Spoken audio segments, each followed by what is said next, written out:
After a quick 4 days in Chicago, including that 14-inning game yesterday, the Reds are great to be back home here at Great American Ballpark, and a 7-game homestand that begins with the Milwaukee Brewers here on Fox Sports Ohio.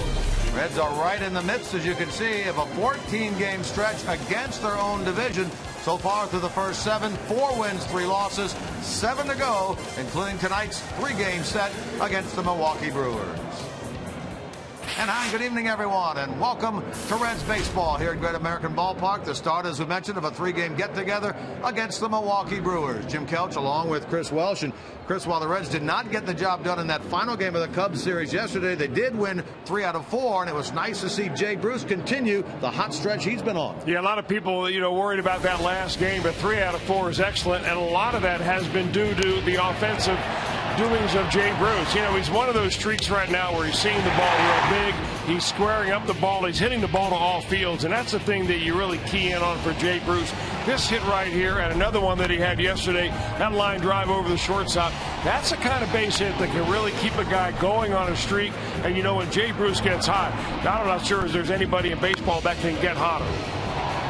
Well, meanwhile, on the other side of things, when you think of the Milwaukee Brewers, you think of Ryan Braun. But when you look at the lineup card tonight, he's not in it, and he hasn't been in it. Well, you lose a lot when you don't have Ryan Braun in the lineup. He's got a sore thumb. It's one of those things that they can't decide whether they're going to put him on the disabled list or not. Right now, he's day-to-day, but his hand is not right. Even though he's a 300 hitter this year, his power number is a little bit down.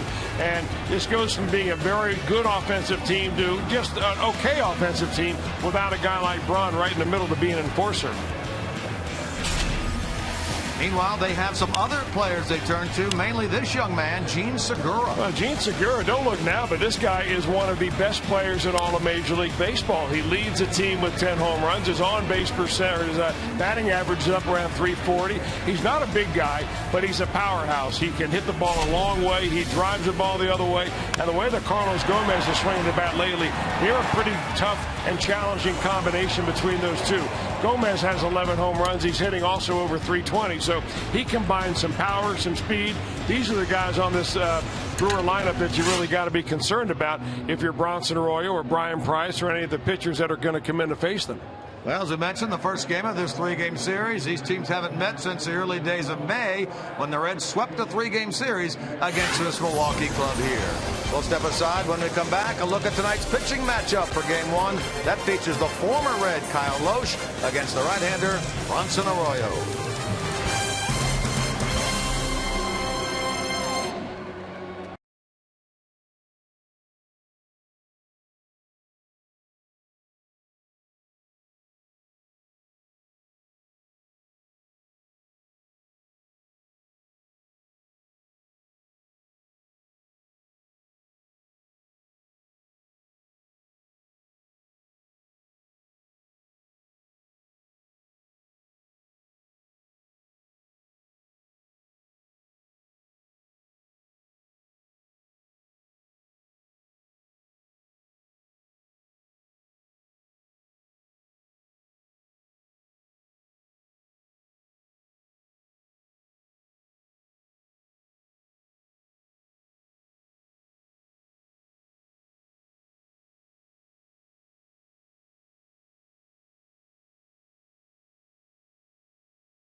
Presented by authority of the Cincinnati Reds. It may not be reproduced or retransmitted in any form, and the accounts and descriptions of this game may not be disseminated without the express written consent of the Cincinnati Reds.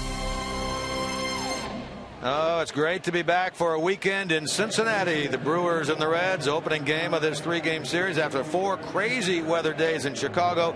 Nice to come back home. Speaking of weather, let's check in with our man Tim Hedrick, WKRC, Channel 12. NL Central, sizzling hot. As hot as grilling with Tim on an August day. Woo! Every series important. 77 first pitch. Halfway home, 70. Give BP a pitch, would you? 70 headed for home. Oh! Rounding third, headed for home. All right, thank you, Tim. Chris, let's check in with tonight's starters and start with Bronson Arroyo. Bronson Arroyo is 6-5 on the year, but the veteran, who is now 36 years old from Key West, Florida, is going to take them out, and he's been throwing the ball extremely well. His last couple of starts, you see what he's given up. And in the first inning is where he really excels. There was a time when Bronson Arroyo scuffled in the first inning, but that's no longer the case. He's a guy that goes out there and throws up zeros early on. There you see him taking a shot right off his leg against the St. Louis Cardinals. But he was able to complete another inning in that ball game, and he will face another veteran in Kyle Loesch, who gets his 13th start of the year. Loesch won his first game in 8 starts his last time out with a very good performance against the Phillies. So both of these right-handers right now throwing the ball pretty well. All right, it's a Friday night fireworks night here in Cincinnati. Certainly that'll come up after the game. The question is, will it come up during the game?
Renicky ended his playing career back in 1988 wearing the red uniform, and here's the lineup card that he presents tonight.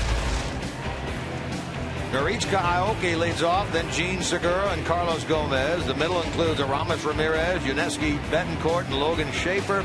And the bottom three, Martin Maldonado, Scooter Gennett, and Kyle Loesch against the right-hander of the Cincinnati Reds. That would be Bronson Arroyo. Who better to give the ball to right now than Bronson Arroyo, throwing the ball extremely well. His record ought to be a whole lot better than 6-5 with that earned run average down the low threes. His walks are down, his strikeouts are up, his control has helped keep the ball in the ballpark. Having a very good year. He gets Norichka Aoki to lead it off, the right fielder, the Japanese player in his second year with his Milwaukee team. Comes in at 303, 4 home runs, 14 runs batted in. Toward left field on the run, Robinson, and he got there. It looked like he stumbled and almost fell down out there. But he gets to that ball. An early out. It's a good play and a tough play for a couple of reasons. Number one, coming off the bat, it's hard to see right now. Number two, when he does get out there, you see the sun that is right in the eyes of Derek Robinson. Left field is the sun field here. That ball dying away from him, and Robinson, with some very quick feet, is able to catch that and make it an easy play. So a good start to this game. A line drive out to left field as Bronson Arroyo looks for his 7th win of the year, and he gets one of the hottest hitters in the game right now, and Gene Segura. And I'm sure that the Brewers, Chris, thought he was going to be good when they acquired him from the Angels last year, but this good? Well, I think there's a lot of people thinking right now he's riding about as high as he can possibly ride. I mean, if you just break it down from a numbers standpoint, all those peripheral numbers like batting average, ball in play, if you want to go that deep, I mean, it's off the charts. He's hitting home runs like he never did down in the minor leagues. So you're wondering, is this the real Gene Segura that we're going to see from here on, or is he just one of these guys very hot right now? Cheating toward the middle, and a wide throw to first base by the shortstop. Cozart pulls Jack Hanahan off the bag, and that'll be a throwing error on Cozart, allowing Segura to reach base. Hey, one thing about Segura, boy, he busted down the line. I mean, he's not sure whether it's going to be a base hit or not, but he's going to try to make it as close as possible. And that ball, when it goes down the first baseline, Segura just by before Hanahan can make the tag. Votto getting a day off, and that's why you see Jack Hanahan at first base. This could be an interesting matchup right here. Hanigan behind the plate, one of the best catch and throw guys, against Segura, who has 19 stolen bases this year. Big lead. Double play ball. There's one. There's another. So the error is rendered useless here for the Brewers in the top of the first. Double play by Gomez ends the top of number 1.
Best-selling truck in America, 36 straight years, by Cincinnati USA Regional Tourism Network.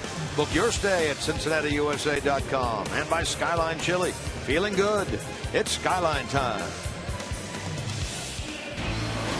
Here's the Reds lineup tonight, put forth by Dusty Baker. Chu, Robinson elevated to the 2 spot. Brandon Phillips to the 3-hole with Votto sitting out tonight. Then it's Bruce, Frazier, and Hanahan getting his first start at first base, followed by Cozart, Hanigan, and Arroyo against the former Red, Kyle Loesch. And believe it or not, Kyle Loesch is 34 years old, and he's 2 years younger than Bronson Arroyo, yet he has more major league starts under his belt than Arroyo. This start number 344 for the former Minnesota Twin, Cincinnati Red, Philadelphia Philly, and longtime St. Louis Cardinal. He gets Chu to lead it off for the Reds here in the bottom of the first. Mentioned in the opening moments of the broadcast that these two teams have not played since the early days of May. The Reds won the 3-game series here. Here's the ball cracked in the right center field by Chu. That gets by the right fielder Aoki and goes to the wall. Chu hustles into second with a slide and a double, and a good start for the Reds here in the bottom of the first.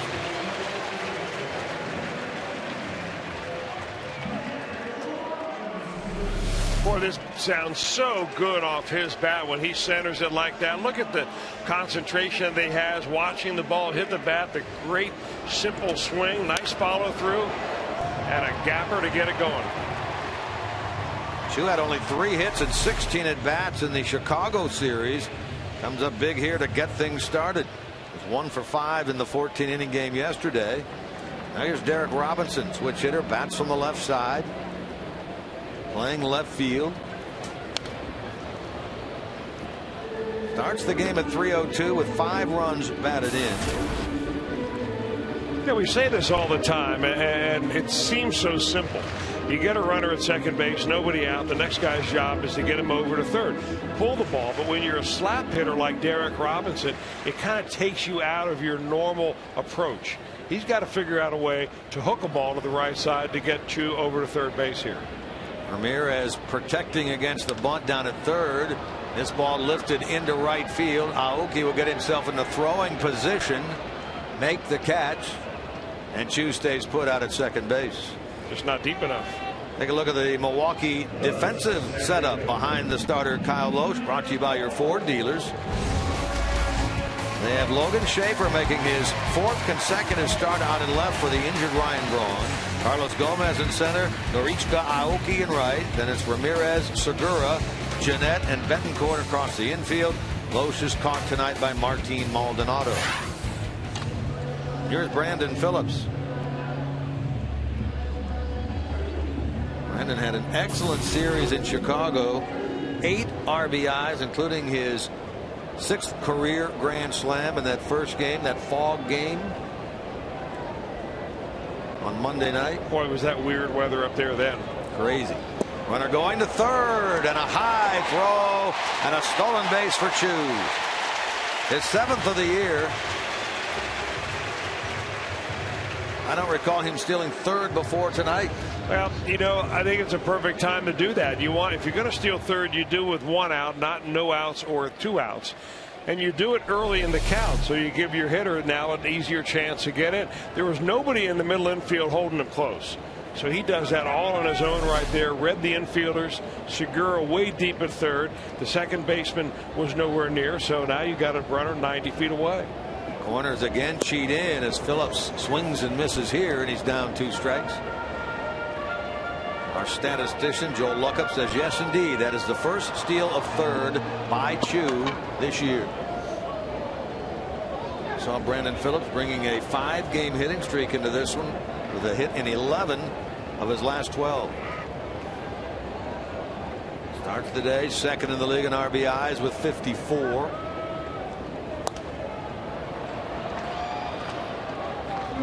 Now, the last 2 pitches you've seen Kyle Loesch throw is his slider.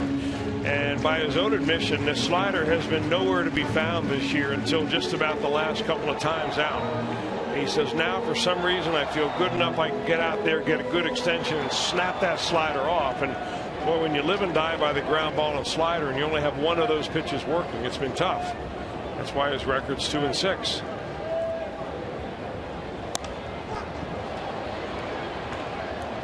Yeah, it's been that roller coaster for him this year. Bad April, very good May. Actually, good April, bad May, and so far in 2 starts, a good June.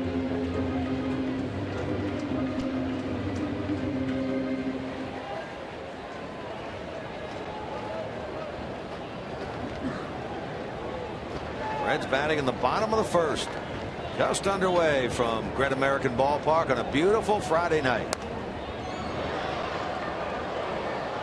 Where Brandon will give you some very good defensive swings up there. Well, he never used to. I mean, he used to be a guy that when you get 2 strikes on him, he wouldn't change his approach 1 bit. He would have just as big approach as he would with no count. And now, you know, he has made that one of his main goals this year, to be a tough hitter with 2 strikes, to shorten up his approach, and it's really paid off. 1 hit, including an RBI, and 7 at bats in the 14-inning game yesterday. Milwaukee now has their infield in entirely. They're playing a little bit better baseball here in the month of June after just a dismal May in which they only won 6 times. 6 wins, 22 losses in the month of May, tying the franchise record for the lowest winning percentage in history.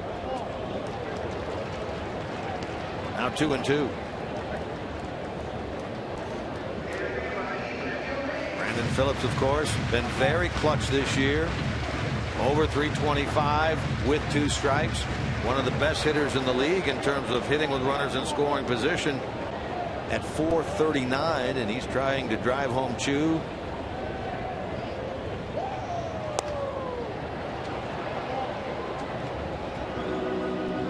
Right now, Kyle Loesch has thrown everything except 1 pitch on the outer part of the plate. Brandon's been able to stay confident enough to kind of hang in there and do the left-handed version of Joey Votto, which is hang in there, spoil the off-speed pitches that are off the plate. Infield still playing in.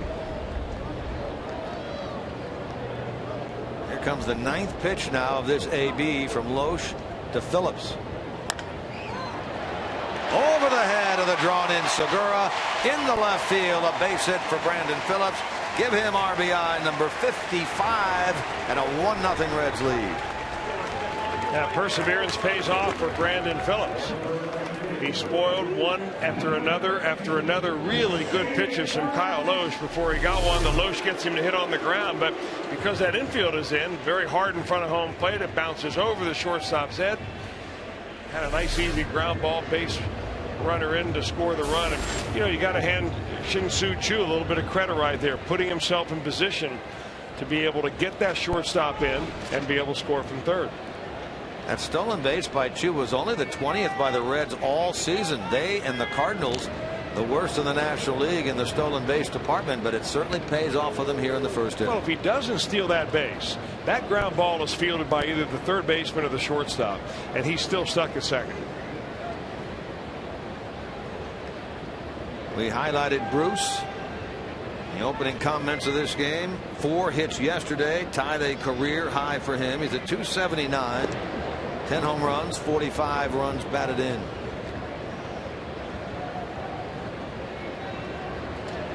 Nesky Betancourt playing first base these days for Milwaukee. He and Alex Gonzalez were kind of platooning over there, but since we last saw this Milwaukee club, there's a ball off the glove of the catcher Maldonado. That would allow Phillips to advance to second base. Alex Gonzalez has been released by the Brewers. That's going to be a wild pitch on Loesch. In fact, they've made a number of moves. Mike Fiers, who was in their initial rotation, down to the minor leagues now. Gonzalez released, and a former Red, former Brave, Juan Francisco now with his club. Not in the lineup tonight.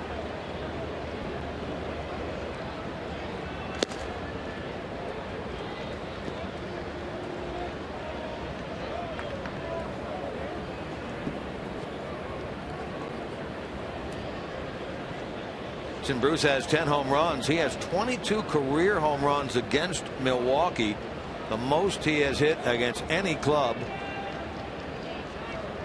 in the National League in baseball. Now he's ahead 3-1. Kyle Loesch, a native of Chico, California, lives now in Scottsdale, Arizona. Signed a 3-year deal with Milwaukee right near the end of March. I think it's safe to say he was one of the biggest free agent pitchers on the market in the offseason. He was, and he was one of the last ones to sign a deal. And a lot of people were kind of scratching their head at that as to why would it take a guy who had such a good run of things when he was with the St. Louis Cardinals. I mean, he showed himself to be a proven winner with the Cardinals. 16-3 last year with a real good earned run average and couldn't find a job. Eventually got a 3-year deal. It was a big money deal, no doubt, but there were a lot of teams that were just hesitant, maybe because of the new rule where they weren't awarded, they weren't going to lose a draft pick.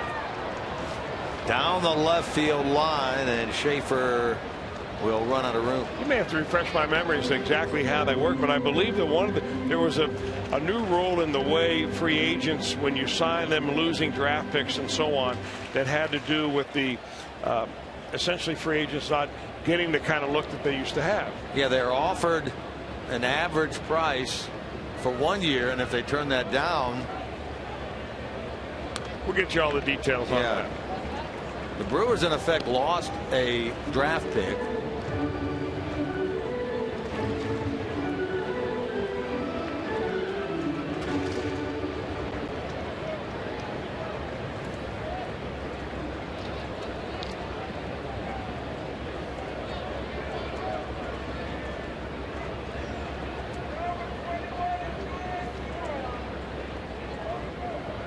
Segura right on the bag out there at second base, holding on Brandon.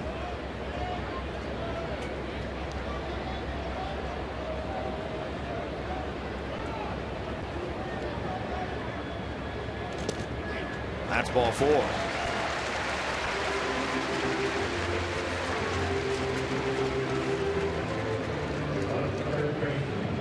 Now this is an interesting number here. Run differential in the first 2 innings this year. Look at the Reds, the best, and look at the Brewers, the worst in the National League.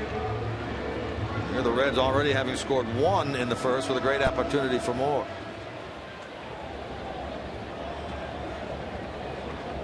Milwaukee's starting pitching is the worst ERA in the National League. They've given up the most home runs and the most runs in the National League. So their starting pitching has not been good.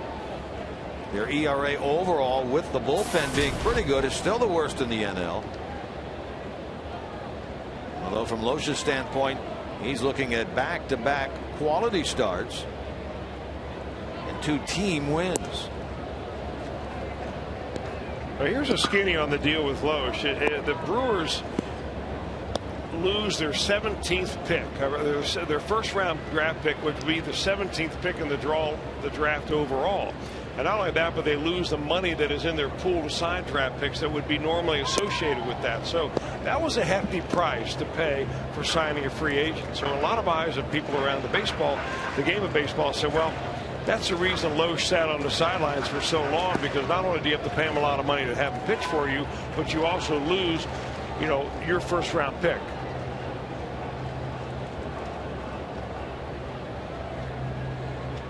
Frazier trying to add to this first inning advantage, and he'll lift this ball to right. Aoki again in throwing position, makes the catch. Phillips will try to move up. Here comes the throw, not in time. Good hustle by Brandon, and he's at third with 2 out. A lot of people, Chris, in the offseason then were wondering, those who didn't know anything as to what the Cardinals had in their minor league system, saying, why wouldn't the Cardinals just try to re-sign Loesch? But boy, they knew what most people didn't know. Well, they made the qualifying offer to Loesch at the end of the year, and that's what put Loesch into that category. And, you're right. I mean, the Cardinals have had some injuries, obviously. They didn't expect to lose Chris Carpenter for the season, although he may come back at this point. That's still uncertain. Now they brought up Garcia. They brought up some young arms that have been really very, very good for them. They lose Jaime Garcia, as you said. And I think it came down to economics, even for a ball club that is drawing over $3 million down there. They looked at Kyle Loesch and said, well, we think that, we'd love to have him back in the rotation, because you got a guy who's a veteran. He's been in the postseason. He's weathered, and he knows what he can do. He knows our system over here. But, sometimes it comes down to a matter of money. Hanahan quickly now in the hole, 0-2. I mean, if you just consider what Kyle Loesch did, he won 30 games the last 2 years for the Cardinals, and he lost 11. And they let him walk as a free agent. So sometimes you have to make some very tough decisions.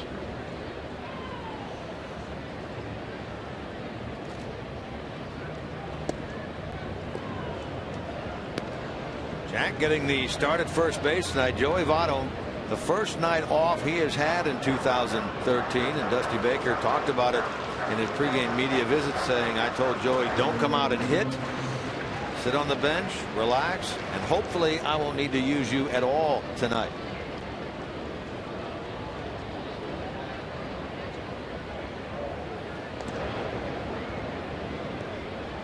1-0 Reds. We're in the bottom of the first.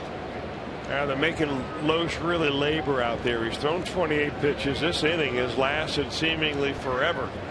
He's been on the mound through a lot of tough at bats. That at bat by Brandon Phillips before he bounced in the run had to be a 8 or 9 pitch at bat. He's perched at third now. Bruce is at first with 2 out. Jay is running. Chopper to the right side. And the shortstop, Segura, cuts in front of the bag and makes the play on the first base side of second to retire Hanahan and end the bottom of number 1.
Bronson Arroyo tonight, brought to you by your Ford dealers, Derek Robinson, Shin-Soo Choo, and Jay Bruce in the outfield. It's Frazier Cozart left side, Phillips Hanahan right side. Arroyo and Hannigan make up the battery for Bronson, rather for Dusty Baker's club tonight.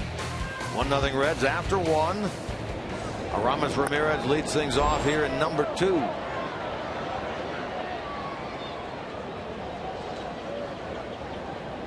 Bronson threw only 6 pitches in the first inning, an inning that ended with a 6-4-3 double play ball hit into by Carlos Gomez. He is closing in, is Bronson, on 100 career wins as a Red and 250 starts as a Red, close on both counts. He's 97 and 87, and this is start number 247 without a miss in his Reds career.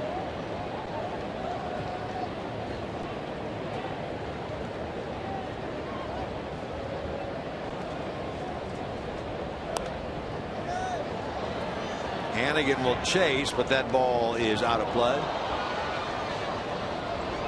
Well, you can see the awkward swings that Aramis Ramirez makes on Bronson Arroyo when Arroyo throws that ball down and away.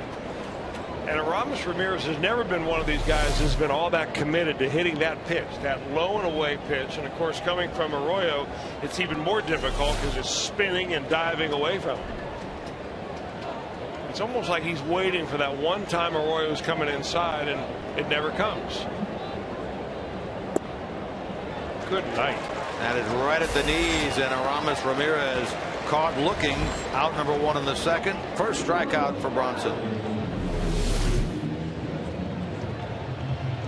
Well, you can see from the grouping that he shows him one inside and then everything else is down outside, and he's able to just pick away that corner. If Bronson Arroyo has that kind of control tonight to be able to pick that outside corner on right-handers, it'll be a tough night for the Brewers. He's making career start number 28 against Milwaukee. It's like a whole season's worth. Yeah, it really is, and he has 14 victories in his career against the Brewers, more than against any other club. 14-10 lifetime with a 3.75 ERA against Milwaukee.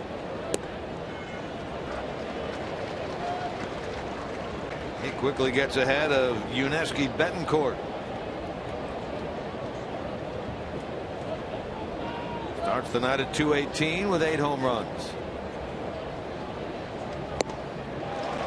And he is disposed of on 3 pitches. Back-to-back strikeouts. Today's broadcast is on AFN. That's the American Forces Network. Broadcast to the U.S. Armed Forces, serving in 175 countries and aboard ships at sea. They're watching around the world in Iraq, Germany, Italy, Southwest Asia, South Korea, and Japan. Welcome to Cincinnati, Great American Ballpark. We are so proud to have you joining us tonight and the servicemen here at the ball game. What a great night.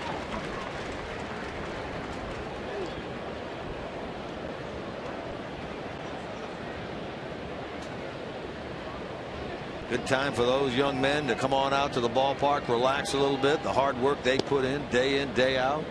Now the dangerous and hard work that it takes to keep us free.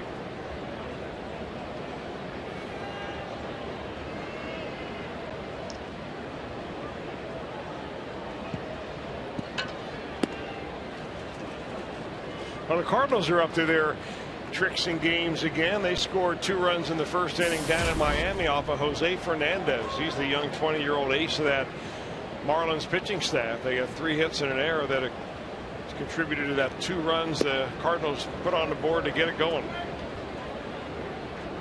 Reds had gotten to within 2.5 games going into yesterday, cutting a 4-game deficit down by 1.5 games. But that big pitching matchup yesterday with Adam Wainwright and Matt Harvey in New York went to the Cardinals.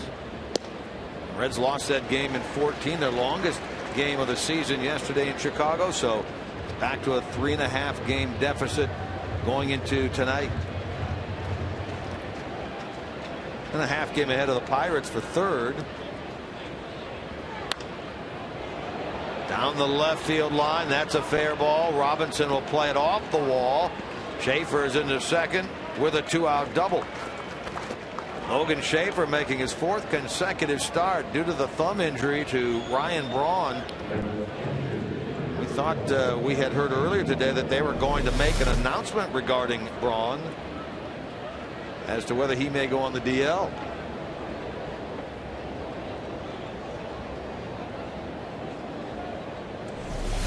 Well, they really like this young man, Logan Schaefer. I mean, he's got a little bit of power, not much. He runs very well.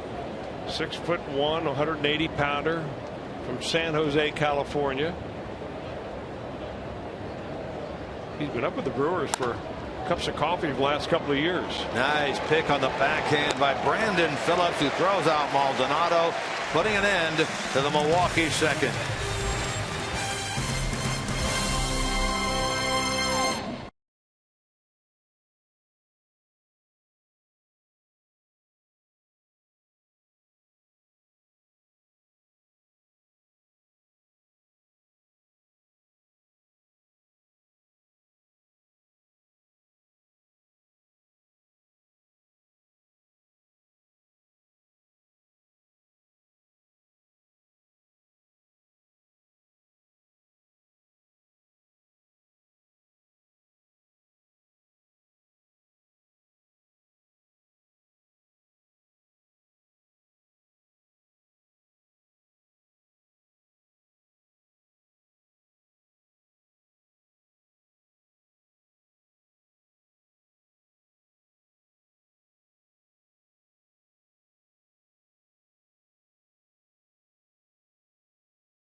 One source for live baseball everywhere you go. It's available on iPhone, iPad, Android, and BlackBerry 10. At Bat delivers Cincinnati Reds baseball with live audio, pitch tracking, stats, news, highlights, and more. Simply text at Bat to 31826 or visit Reds.com for all the details. Again, that's 31826.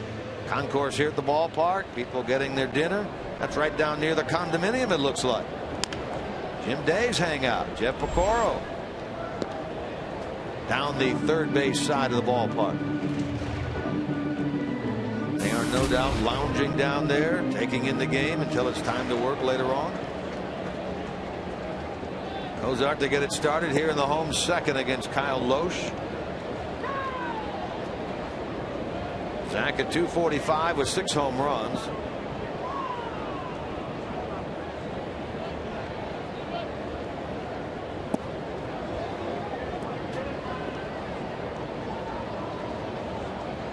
On the appeal right there, Joe West said yes. Cozart went around, and so it's 1 ball, 2 strikes.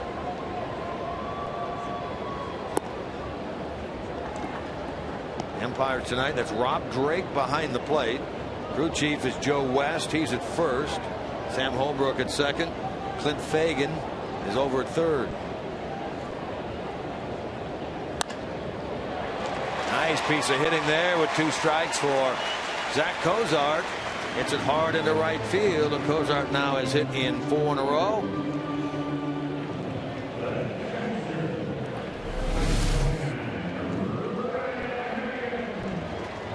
Well, Kyle Loesch is a lot like Bronson Arroyo in that as much he's got good control and he can hit that outside corner at will. So if you got a guy doing that, you better be willing to go the other way with the pitch, or it'll be a tough night. Here's Ryan Hannigan.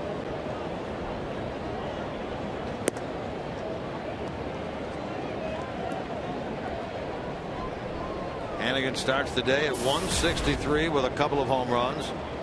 13 runs batted in. Those homers, both are 3-run homers.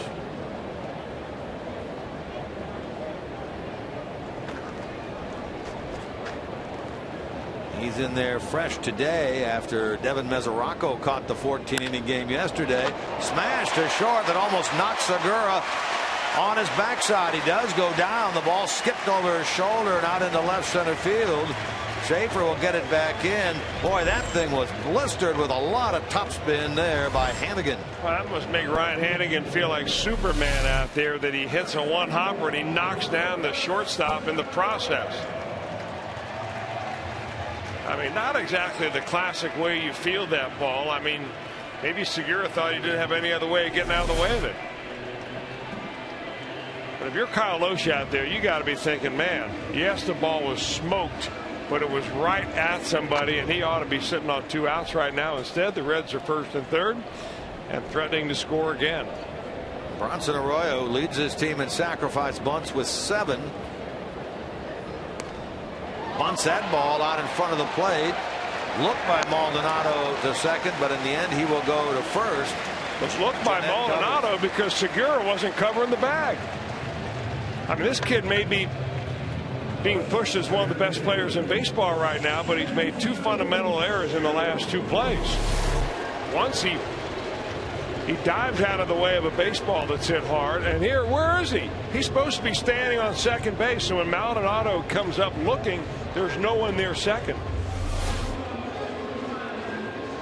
Well, the Brewers are showing some fundamental weaknesses right now. So it's second and third with 1 out. Credit Arroyo with his 8th sacrifice. Chu at the plate. Infield halfway.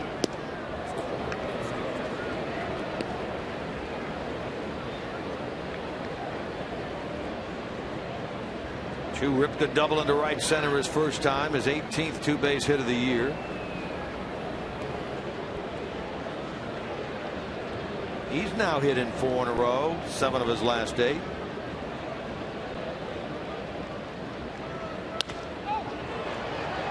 Off the glove of Jeanette. A run will score. Everybody's safe. They had a play at the plate there, but the second baseman had the ball go off his glove. Scoring from third is Cozart. 2-0 Reds. We'll rule that as an error on the second baseman, Scooter Gennett. They will give an RBI on that to Chu, his 23rd.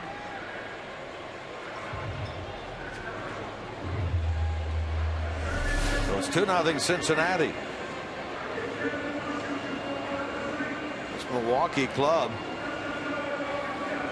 commit their 62nd error of the year. That's in the lower third of the league. Boy, Ron Renicky. I mean, tough to understand what's going on with this club this year.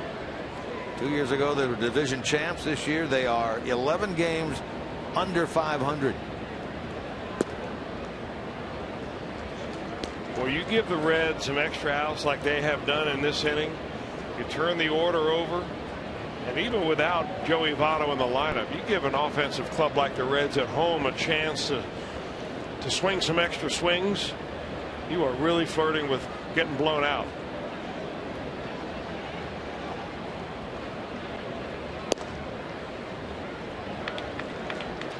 Two and 0 now from Loesch to Robinson. So again, Gennett is charged with an error, but the official score is saying that Cozart got such a good break from third that he was going to score anyway. So credit Chu with the run batted in. Over to third, Hannigan. A 2-0 Cincinnati lead.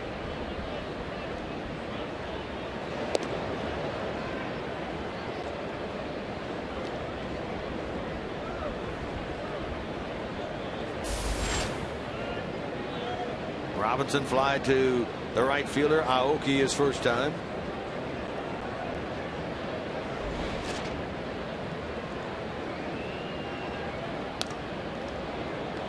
Now he's at 2-1.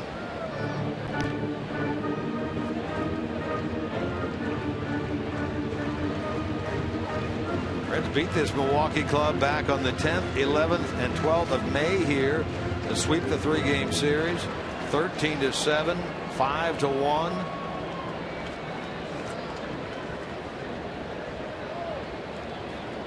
And 4-3.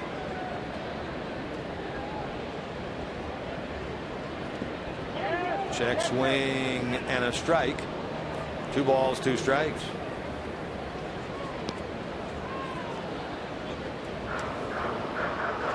Bronson Arroyo was involved in one of those. That was the Sunday game, the 5-1 win, in which he went 6 2/3 of shutout baseball. So he's facing this Brewer team for the second time this year. Robinson sitting at 5 RBIs. And he strikes out. That's out number 2. Now let's take a look at our Mazda pitch by pitch. This was Brandon Phillips in his last at bat against Kyle Loesch, and he looked bad early on. But he started to foul off those pitches, and Loesch just kind of peppered out on the outer part of the plate. He did come inside one time to try to buy the outside again.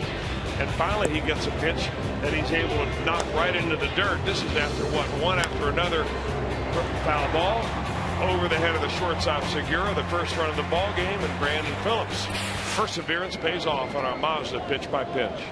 9-pitch AB. Brandon got that base hit the last time, so here he is with first and third, 2 out in the bottom of the second of a 2-0 game, Cincinnati.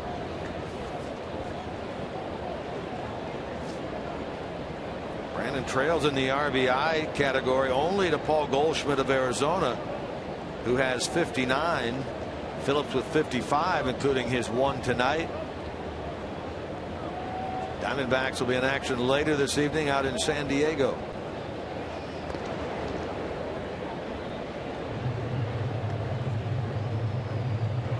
Chu, a stolen base his first time, a steal of third. He had a stolen base up in Chicago as well. That came on Wednesday, game 3 of that series. Pretty big lead over there, held by Betancourt, hammered by Phillips, and almost handcuffed Ramirez down there, but he picks it, throws Phillips out at first to retire the side. So the Reds add 1 here in the second and lead 2-0 in the middle of at the end of number 2.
Serious lawyers for serious injuries. Call 1-800-ELK-OHIO. How about a look at the best records by home team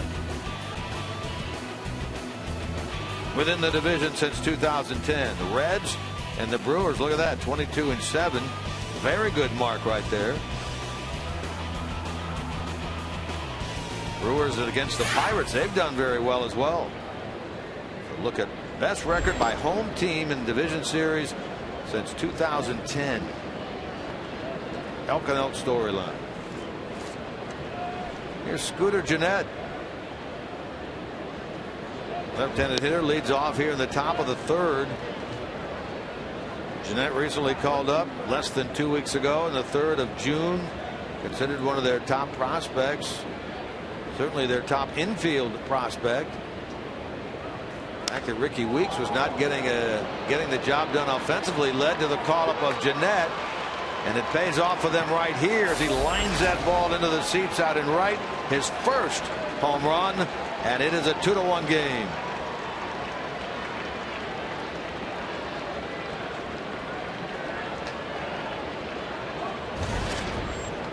Well, Scooter not so sure how he should run around the bases when he hits a home run that leaves the ballpark.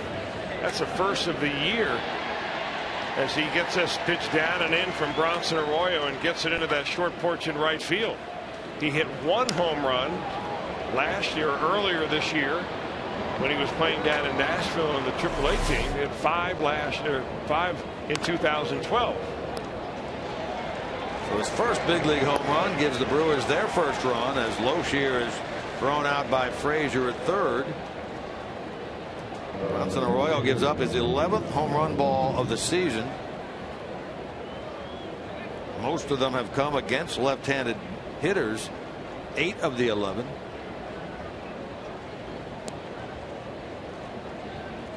Congratulations to Scooter Gennett, his first big league long ball.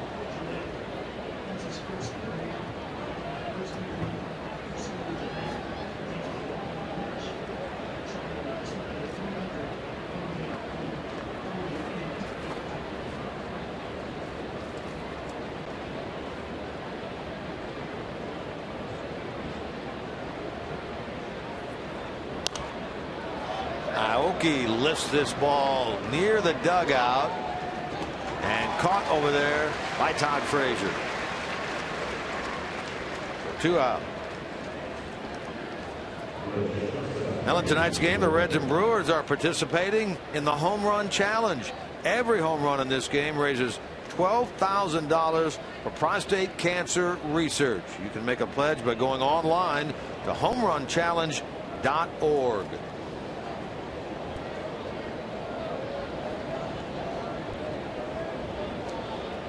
You guys visited, Chris, with Michael Milken up in Chicago, right? We did indeed. Had him on the air. It's a good bunt. Put it in your pocket, Todd. All came to a halt right on the grass. A bunt single by Segura. He's on for the second time. He had reached on an error his first time. He gets the bunt hit here, so he's the tying run aboard with 2 men out. Well, he does a nice job of waiting to the very end before he turns around the square and then deadening the baseball. Look where this ball just hits the grass and just kind of dies. I mean, even if you're looking for a bunt and playing in, that's an easy base hit, especially the way he can get down the line. Gene Segura, he leads the National League with infield hits now with 24 of them. This Milwaukee team itself leads the National League now with 95 infield hits on the season. Segura represents the tying run. Gomez hit it hard, but into a double play his first time.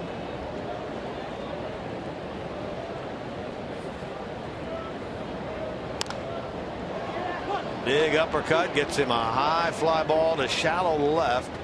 Robinson there to handle it to end the inning. The Brewers get on the board with a Scooter Gennett home run, the first of his big league career.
Think about getting involved in tonight's Ohio Lottery Mega Millions jackpot. Is now worth $29 million. The drawing is tonight at 11 p.m. just about 3 hours from now. We talked about the Reds earlier this year sweeping the Brewers 10th through the 12th of May. Look at the numbers the Reds put up. 7.3 runs a game. They were all over the bases in that series. In fact, they've now won 4 in a row, 8 of the last 9, 10 of the last 12 games against the Brewers here in Cincinnati. Bruce leads things off in the bottom of the 3rd. Smoked this ball, but Jeanette fields it about shoulder high and will throw Jay out. Well, some teams put the big shift on Bruce. The Brewers do not, but he hits it right at Jeanette. They may want to shift that second baseman into right field somewhere as hard as Bruce hit that one. That will be Todd Frazier. Well, yesterday in that game in Chicago, there was a lot of questions as to why Dusty Baker waited until the 14th inning to use Jonathan Broxton. He said after the game that he had hoped to not use Jonathan that game. He had had some soreness right above his right elbow. Today he undergoes an ultrasound examination that reveals swelling within the right elbow joint. Broxton is listed as day-to-day. Which means he's not day-to-day, but he's unavailable today. So hopefully he'll be available tomorrow. He was available yesterday, but for 1 inning, and I know that the Reds wanted to stay away from him, but he told Dusty, hey, I got 1 inning in me if you really need it. So unfortunately in that 1 inning the Reds were tagged with a loss, and after a 14 inning hanging around St. Louis or hanging around Chicago, they end up losing 1 out of 4. Still not a bad road trip at all. But that's one I think that you'll look back and say got away from him. Frazier bats with 1 out. Glad to right his first time.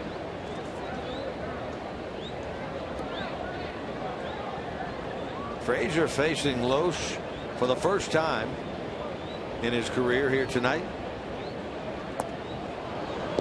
And he's a strikeout victim. He pulled the string on him there. 2 out. Well, Kyle Loesch has got a very good changeup to go along with that slider, and he just makes that look like a fastball coming in there. And that's a Todd Frazier home run swing. He had a swing pretty much like that he lined out of the ballpark in Chicago, and he hit one into the wind to land up into the bleachers. You can be really fooled by Frazier's swing. I mean, he can put some of the worst mechanical swings together on a baseball, but because he is so strong, he centers that ball on the bat, it goes a long way. Some guys, when they get fooled and with a swing like that, they can't hit it out of the infield. Frazier can hit it out of the ballpark. And we've seen it more than one time, that's for sure. Hanahan, meanwhile, quickly in the hole, 2 strikes.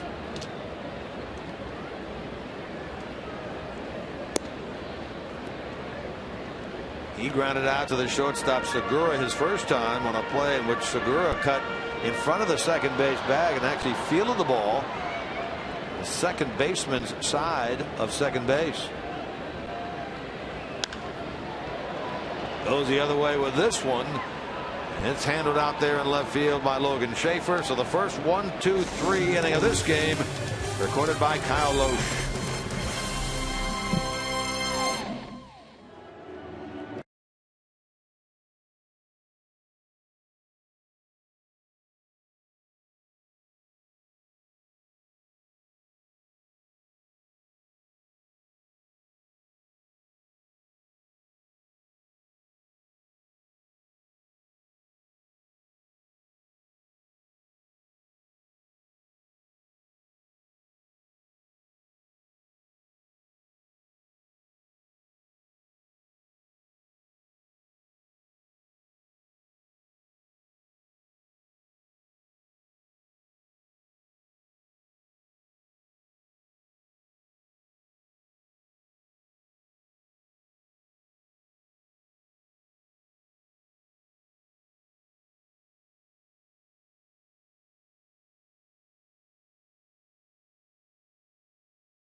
Well, Kroger and the Reds are proud to team up to offer you a great value this season. It's the Kroger Meal Deal. Check concession stands throughout the ballpark for the Kroger Meal Deal, which includes a full-size adult hot dog, 16-ounce Coke, and during this homestand, Wheat Thins, bold crackers, and Oreo cookies. Make sure to get your Kroger Meal Deal during your next visit to Great American Ballpark. Wheat Thins and Oreos. Sounds like a great snack. To third, and Frazier makes the play. So 1 pitch, 1 out as Ramirez goes out to third. That now is 5 consecutive Brewer hitters and 6 of the last 7 that have seen only 1 pitch from Arroyo. Yeah, we saw this the other time that Bronson Arroyo pitched against the Colorado Rockies. And I believe it was the Rockies, and they went out there and they just made a very easy night for Bronson Arroyo by swinging at the first pitch. You know, I think part of it is the fact that Arroyo doesn't throw very hard.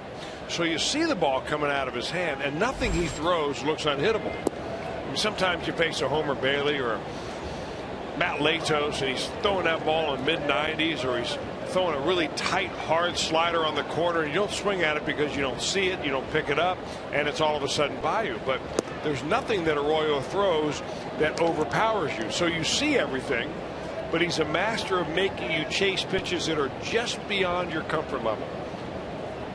So you look outside, he gives you outside, but it's 3 more inches outside, and you end up getting on the end of the bat. Like this one, which is a pop-up to Cozart. And Betancourt is retired, so 2 men out.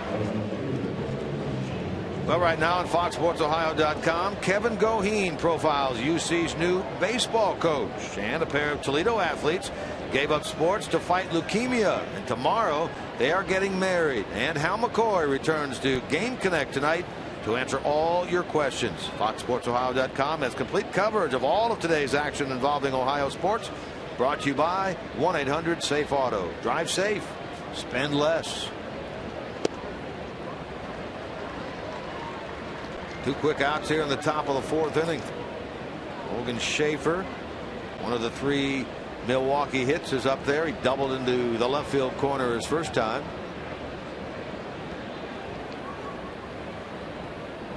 Arroyo came into this inning at 27 pitches. This is the 33rd of the game. Towards short, Cozart, long throw, skips by Hanahan and goes into the dugout. That's going to be a hit and an error. And that'll be the 2nd error if they give it to Cozart. Well, they're going to have to give the Cozart the error right there. It's going to be a base hit and an error because the runner ends up on second base. Somehow this ball gets by Jack Hanahan. I mean, you throw it, you're thinking, all right, well, just in case, we're going to give it a shot. But, I mean, Hanahan is usually as sure-handed as anybody on this Reds team, and the ball just takes a low hop and right through the wickets. Wouldn't you know it? Right down the steps. So a tough error there for Cozart. Well, Schaefer, the tying run, perched out at second base. Martin Maldonado grounded out to the right side his first time.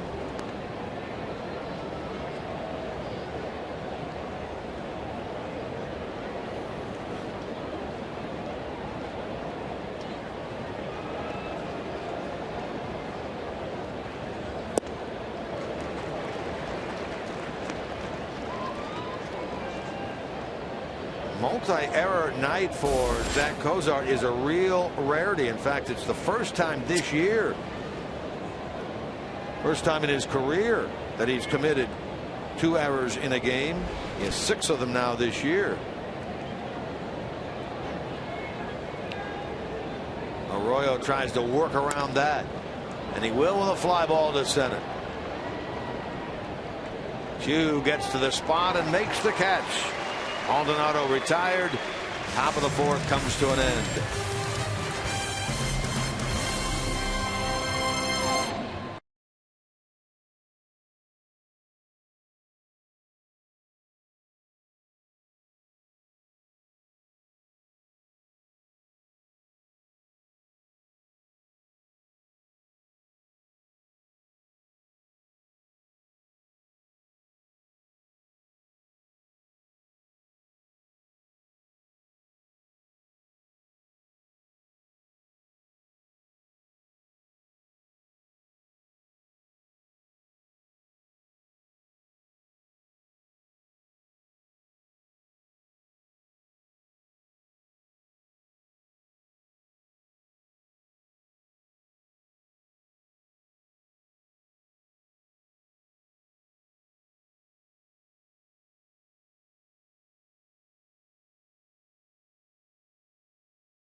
game. 35 years ago today, Pete Rose started his 44-game hitting streak. The question, how many total hits did he record during that 44-game streak? How many total hits did he record during the hitting streak? Good question tonight.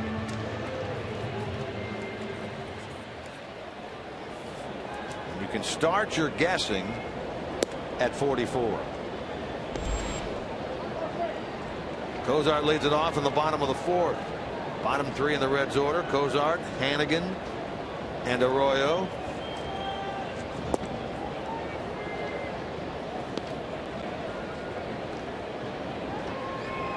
Zach, his first time, hit it the other way and into right.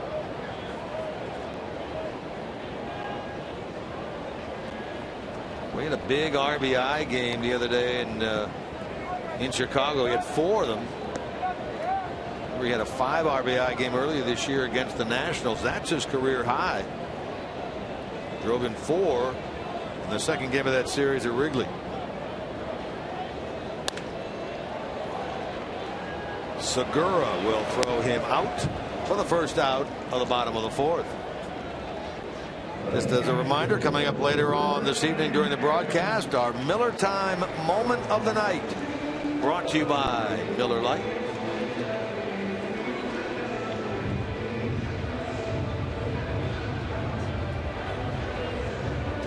Kyle Lohse now gets a look at Ryan Hannigan for the second time.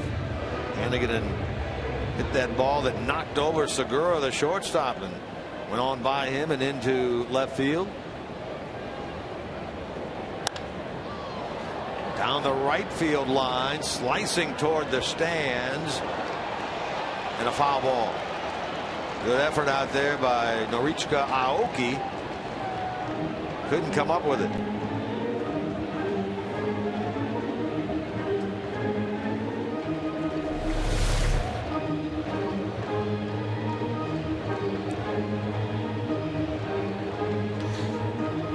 Awfully close out there for Aoki.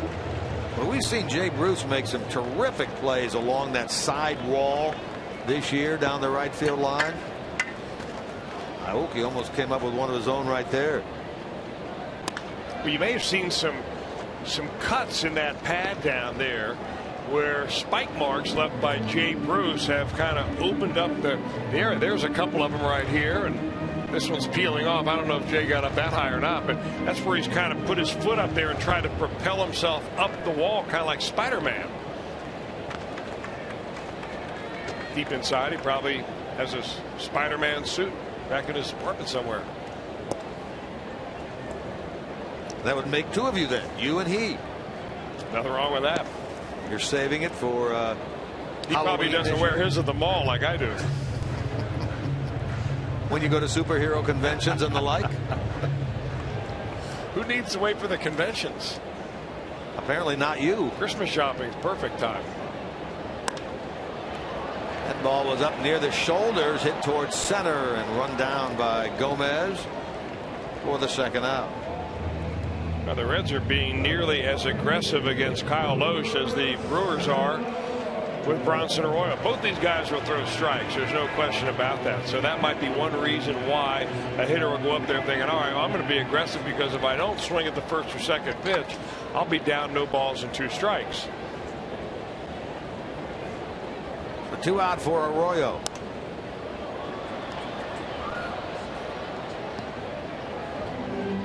Yeah, one way to judge how aggressive hitters are is the number of pitches per batter faced.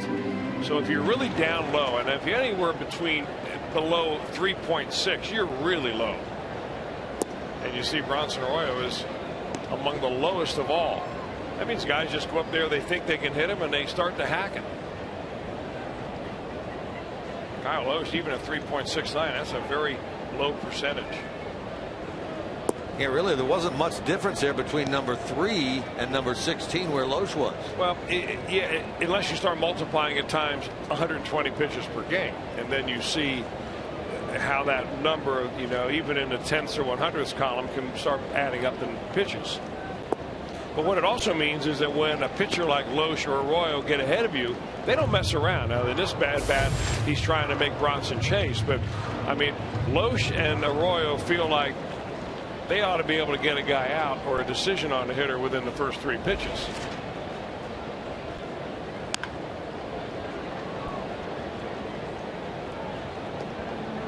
Bronson Arroyo is simply spoiling his ratio right now. That was the 70th pitch of this game by Loesch. He's trying to get through the 4th inning. He had 30 of them or so in the first inning. Yeah.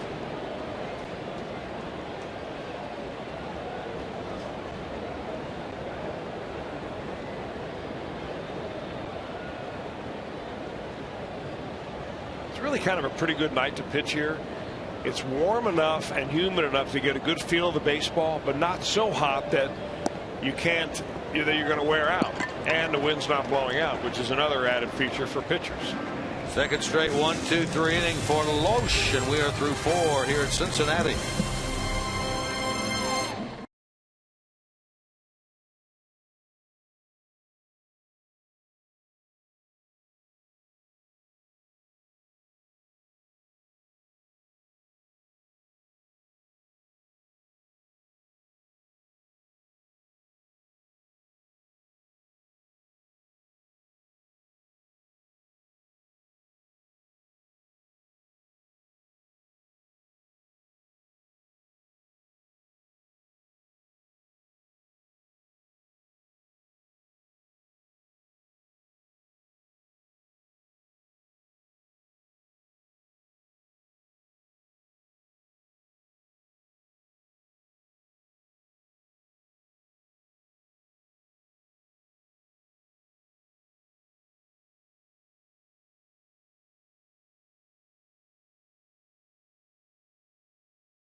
First look at the lineups, features, you'll hear from the players and more. It's Reds Live pregame, and it's brought to you by Ray St. Clair Roofing.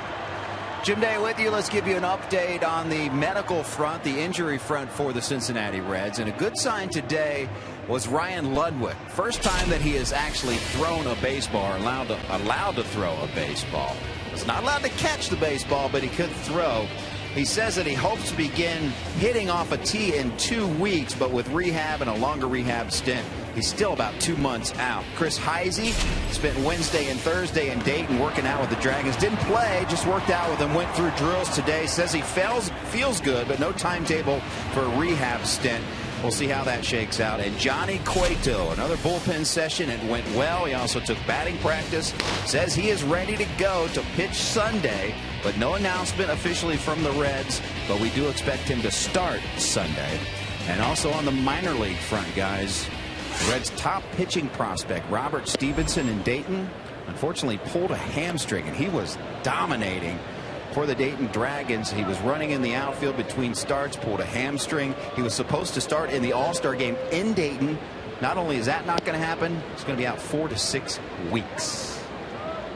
Well, Jim, at least most of the news you passed along was good, including that information about Johnny Cueto on Sunday in the finale of this series. And great to see Ryan Ludwig playing catch again as well. Scooter Gennett's going to get himself another hit here. He had a home run his first time, and he gets a double here to start the 5th inning, and he's the tying run out at second base. So who is this guy? I mean, he's batting 8th. He's hitting like he should be batting 3rd. A young man that was born in Cincinnati, went to grade school here at St. Francis Grade School, ended up moving down to Sarasota, Florida when he was a young man, and adopting the name Scooter somewhere along the way. Yeah, there's an interesting story actually behind how he got the nickname Scooter.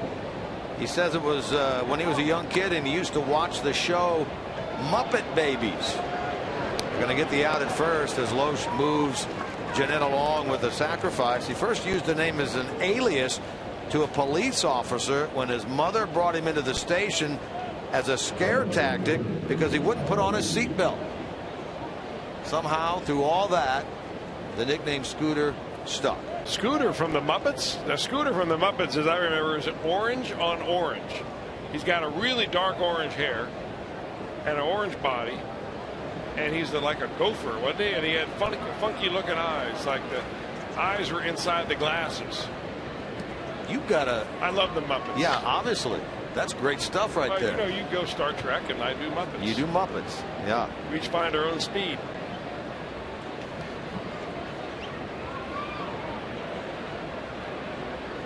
Now, Jeanette is at third base. He represents the tying run in this 2-1 game in the top of the fifth. Aoki has been out twice. Infield in for the Reds.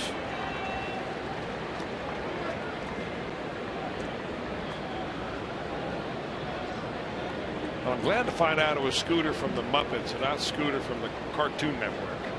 That would have been. Is there a Scooter? Oh, there's a Scooter there too, as well. Not nearly as.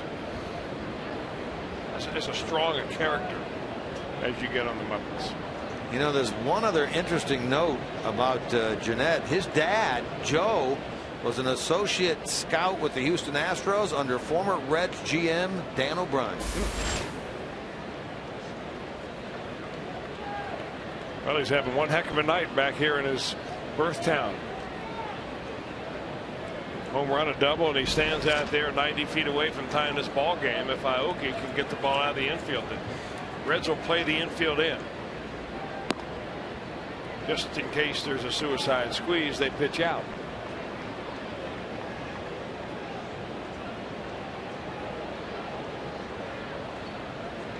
Aoki has a home run against the Reds this year. Would you pitch out again? With the way that Arroyo's control is, I would say yes. You could risk it.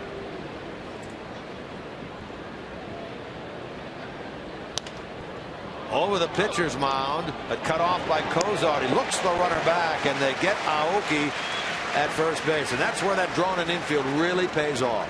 He who hesitates is lost. You know, the one thing you don't want to do if you're on third base, you're waiting for the ball to be hit, but not back to the pitcher. And he wasn't sure what was going to go. He went down the line a little bit. Had he taken off as soon as that ball went over the head of Bronson Arroyo, I doubt, because of the converging infielders, they would have had a play at home. So he sits out there now, and Arroyo's got a much better chance of keeping that runner at third. Jeanette may be thinking the exact same thing that you are saying here. Boy, probably should have gone. But he didn't. The infield moves back, and there are two out for Gene Segura. He came in third in the league in hitting at .339, leading the league in hits with 87. He's tacked on one more tonight with that bunt single his last time.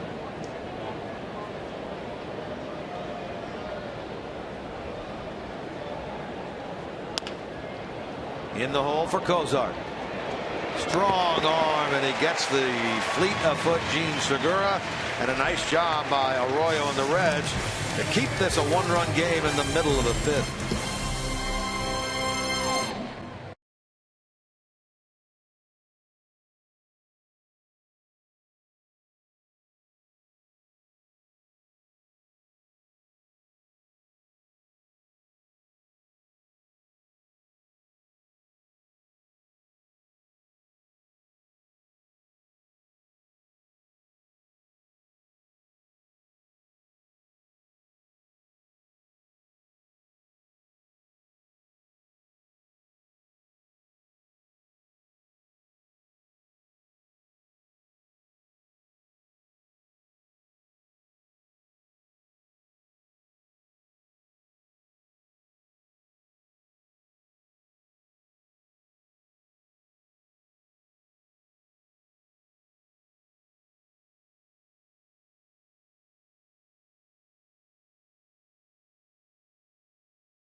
Night and ready to make an impact on Montreal. Dwight Burgess has all the action for you at 7:30 following Reds baseball here on Fox Sports Ohio. The Montreal Impact against the Columbus Crew tomorrow night. Here on the baseball field, 2-1 Reds. Chu lead things off, and Robinson, then Phillips. Reds have been out, hit 5-4, but lead 2-1. Gunning for their 41st win of the year if they can get it. The Reds are only one of 2 teams in the National League with 40 or more wins. The Cardinals with 43, the most in the big leagues. Both Oakland and Boston in the American League have 41. The big difference between these 2 teams, the Reds have played very well against their divisions at 18 and 13. The Brewers 10 and 18 against the Central. In the air to right and handled out there by Aoki. 1 out. Let's go back to our AT&T trivia question of the night regarding Pete Rose and his hitting streak 35 years ago today. Hit King started his 44-game hit streak. How many total hits did he record during that stretch? 70 hits. And there's the breakdown. No triples, no home runs, 56 singles for Pete.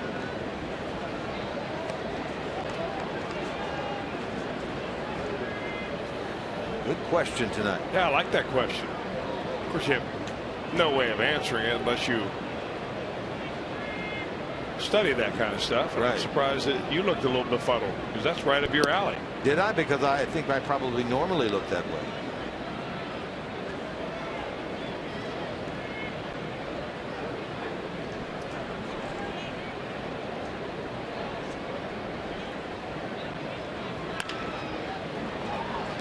Jeanette will throw Robinson out. Now you got to remember, Pete was 37 years old when he hit in 44 games in a row. 37.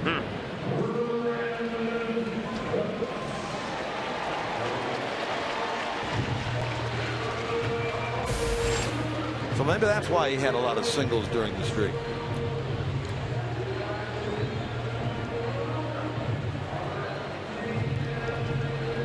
Found out by Robinson, makes it 10 in a row by the right-hander Kyle Loesch. He gave up a run in the first, another, an unearned run in the second. Here's Brandon Phillips, who's 1 for 2 tonight.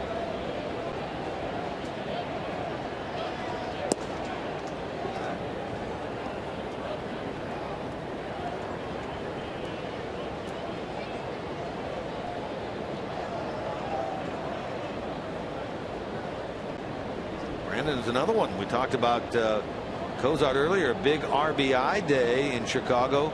Brandon had an even bigger one in the fall game. He had 6 RBIs, including that grand slam. He flies out here. That's 3 consecutive 1, 2, 3 innings, and that is 11 in a row retired by Kyle Loesch.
the 3rd when the Reds take on the Giants here at Great American Ballpark. On that night, the first 30,000 fans in attendance will receive a Todd Frazier bobblehead thanks to the Ohio Lottery. We invite you then to stick around after the game for an Independence post-game fireworks show. For tickets, see the Reds and the Giants on July the 3rd. Simply call 513-381-REDS. You can visit select Kroger locations, or you can log on to Reds.com/tickets. A Todd Frazier bobblehead. We recently had the Aroldis Chapman bobblehead, the Matt Latos bobblehead. Now we'll have the Todd Frazier bobblehead. Carlos Gomez leads it off here in the 6th inning. Arroyo has thrown him a grand total of 2 pitches tonight. He swung at those, and he swings at the first one here. Boy, he takes a rip, doesn't he? Not cheated, as they say.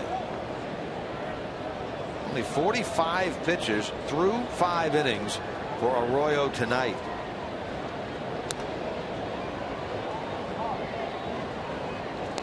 He doesn't let many things go by, Carlos Gomez. Well, Gomez having the best offensive season by far of any year that he's ever had. He hit 260 last year, played full time. Before that, he was a part-time player, except his 2nd year in the major leagues. That was his 1st year with the Minnesota Twins. And he had gotten bumped out of some playing time by Nyjer Morgan for a couple of years, but Morgan is now long gone, and Gomez has stood the test of time. Here's what Chris is talking about.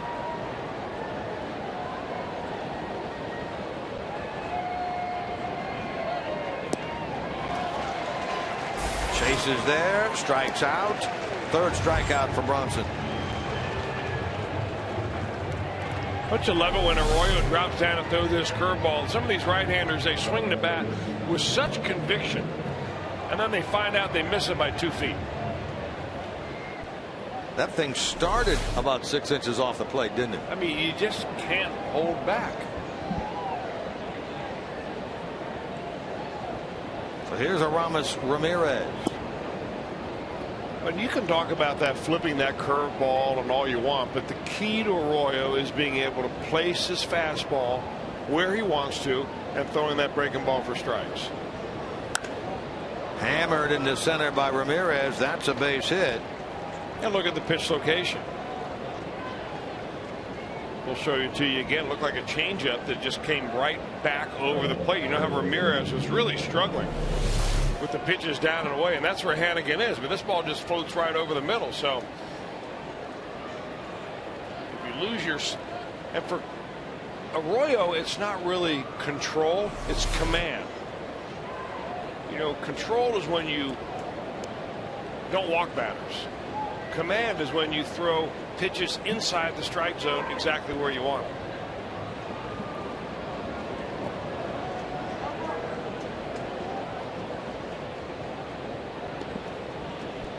Well, for the most part in 2013, he has had both. He came into this game one of the top pitchers in the league. Fewest walks per 9 inning at 1.5, showing you control. Of course, command, he's at 3.35 this year. One of the best first halves of the season that he's ever had. You always talk about him being a post All-Star game pitcher and how well he has done throughout his career. Well, there was a time that Bronson Arroyo would look up at the scoreboard and he'd see what he just saw right now, which is 88 miles an hour, after he grunted, moaned, and jumped at the plate as hard as he could to try to throw as hard as he could. And he would be angry. So he would try to throw even harder on the next pitch. And that ball would straighten out and go into hitting part of the zone, and he'd get whacked all over the place. But he's completely over that now. Come to grips with the fact that he can get outs at 88. And it's not radar gun at all for Bronson Arroyo. It's about getting outs and getting them out efficiently. Hammered to 3rd and right between the wickets there of Todd Frazier. Well, that was hit hard, but right at the Reds' 3rd baseman. All right, so interesting call right here by the official score. Ryan Hannigan hits one right at the shortstop, nearly undresses him, but because it was hit so hard, they gave him a base hit. Here, this one goes through the wickets after nicking one of the wickets. the inside right shin of Todd Frazier, and they'll probably give an error. And indeed they do. That's a E5 on Todd Frazier. The Reds now have committed 3 errors in this game.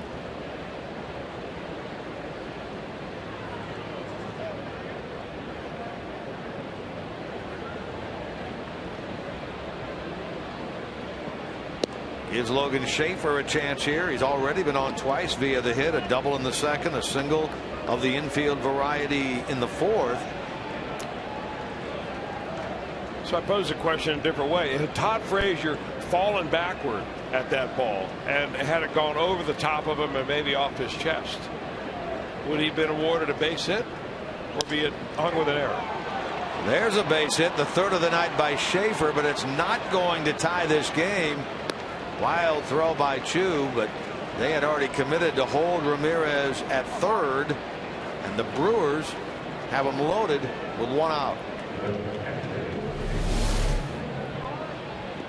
Now Schaefer's got 3 knocks on the night. The number 8 hitter Jeanette has 2 hits on the night, so it's a bottom 4 hitters in this order that have really done all the damage. Although not a whole lot of damage yet, as Arroyo is in the 6th inning. He's only given up 1 run. He's got a chance right here to get a ground ball and get out of the inning with nada.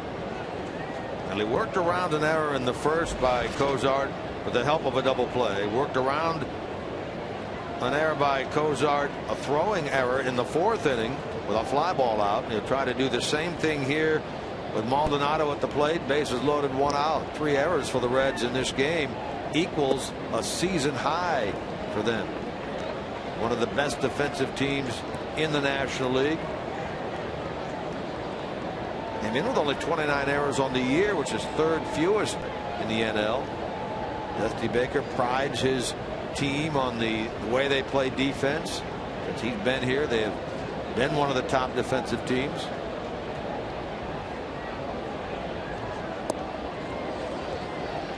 And now you make an error in the inning, you give up a couple of hits and fall behind 2-0. Now you've really got to be able to thread the needle. I think it's a great time for Brian Hannigan to go out there and just try to change the momentum of the inning.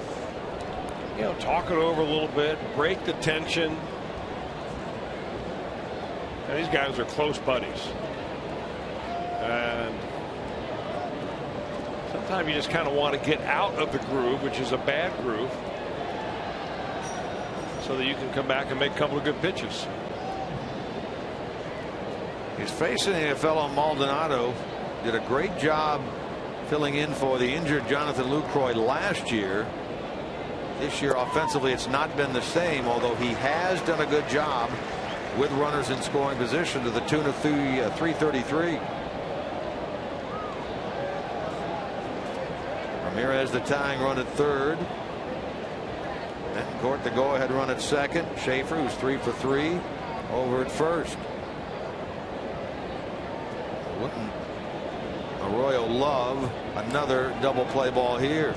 Maldonado is a guy that can certainly oblige. He's hit into 2 this season.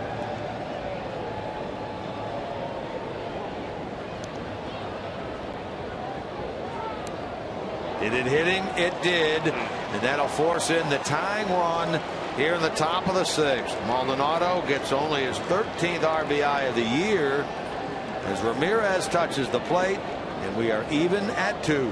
I think Arroyo wanted that ball down rather than up and in, because he wanted Maldonado to roll over on it and hit a ground ball down to the third baseman. Hannigan setting up low. They don't want this pitch up, and it just got up on Arroyo and got the back elbow of the Brewers catcher. That Exmo courtesy of Performance Honda. Here now is the Cincinnati native Scooter Gennett. He bats with them loaded. Came into the game hitting 167. Only making his 6th start. He basically has been platooning with Ricky Weeks. They called Gennett up because Weeks just wasn't giving them offensively what they needed. And that was hitting 297 down at AAA Nashville. Only 22. Homer and a double to his credit so far tonight.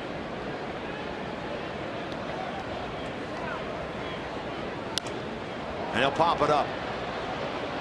Shallow left, and Kozar gives way to Robinson.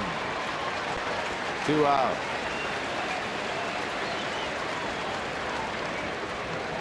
First big league at bat with the bases loaded for Jeanette, and out number 2.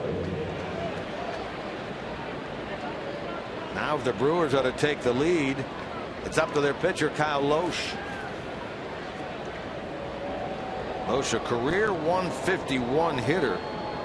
0 for 1 with a sacrifice bunt tonight.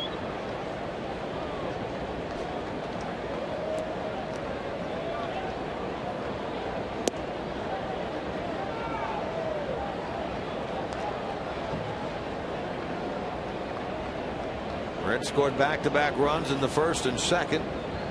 Brewers get one back in the third on a home run by Jeanette. And another one here to tie it. A bases loaded hit by pitch. Martin Maldonado.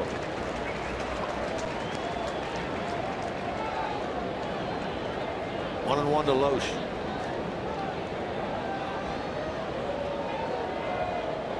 Well, don't look bad, but his batting average lifetime with the bases loaded is .325. I'll just pretend I didn't hear that. To short. The short way. Force at second on Maldonado. And the Brewers leave them loaded. They've stranded 7 in this game, but we're 2-2 in the middle of the 6th.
Toyota. See your Toyota dealer or visit buyatoyota.com. Toyota, let's go places. And by JTM Food Group, let's create great dishes together.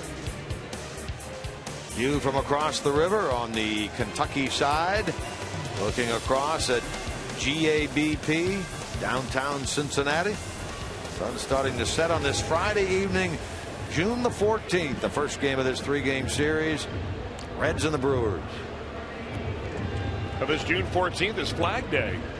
Reds commemorated it in a way with a huge flag on the field before the game began during the singing the national anthem. Plus, they've got some Army troops here tonight. There it is. Now that's an impressive flag right there. Designated by President Woodrow Wilson back in 1916 that June 14th would be celebrated as Flag Day. Also celebrated by the U.S. Army as their birthday. When the Second Congressional Congress, or Continental Congress, accepted the Continental Army as the Army officially. That was in 1775, and 2 years later they accepted the flag. And that's the origins anyway of Flag Day. So this wasn't official until 1916. This is birthday number 2, 3, 5, 2, 3, 6. You're asking me to do math in public. I'm sorry. I can memorize the dates, but can't do the math. I got you.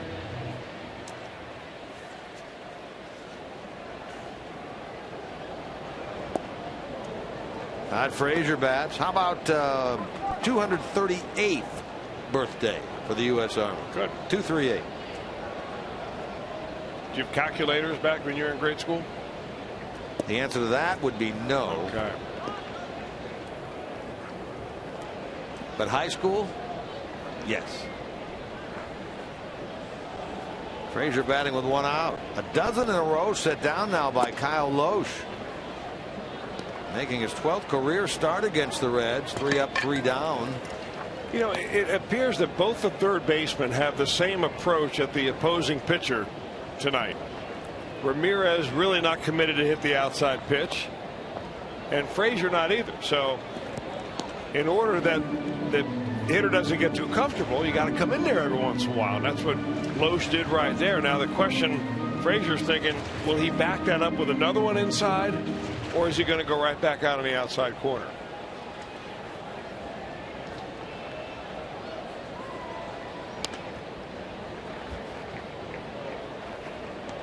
Frazier committed that error in the 6th inning that helped the Brewers tie this game. It was his 3rd error of the year, but it ended an errorless streak of 42 consecutive games, which had been the longest by a major league third baseman, the longest active streak by a major league third baseman this year. Well, he tried to go back out there, but that time with a fastball. And boy, is Frazier a good low fastball hitter or what? I mean, he just drops that bat hand, and it sounds like somebody stacking timber. Look where the pitch is. Pitch number 6. On the black, on the knees. Line drive up the middle. That home run he hit Wednesday, his 2nd in 2 days in Chicago, was a low pitch also that he went down and got. You're right about that. So that ends a streak of 12 in a row by Loesch. Gives the Reds their 5th hit. Puts them in a position here to regain the lead in the bottom of the 6th. They try to move him around with 1 out. Hanahan is 0 for 2. He's grounded out and flied out.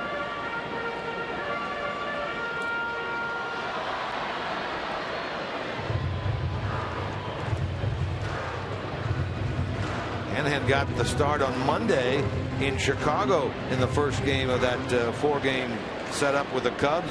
Had a hit in that game, 1 for 4 over at third. He's getting the start at first base tonight. Frazier takes off. They throw to first. They throw to second. The ball goes into left field. Frazier gets a steal. There'll be an error, and he ends up at third base.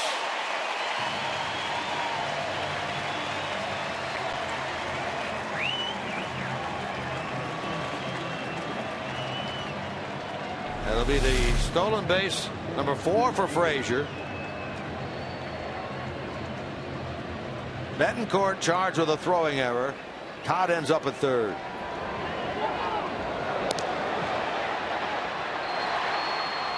Well, you see this happen from time to time, but usually it involves a real speedster.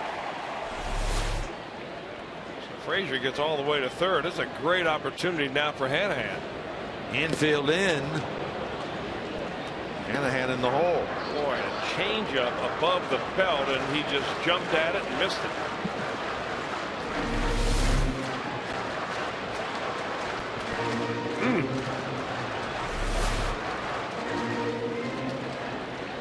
Jack with only 5 RBIs on the year.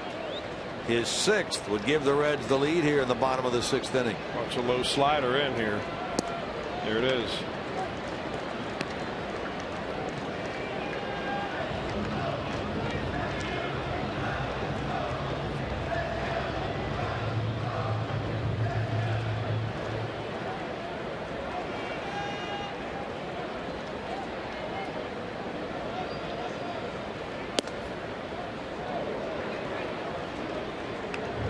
Hasn't driven in a run yet in the month of June. His last RBI was against his former club, the Indians, back on the 28th of May.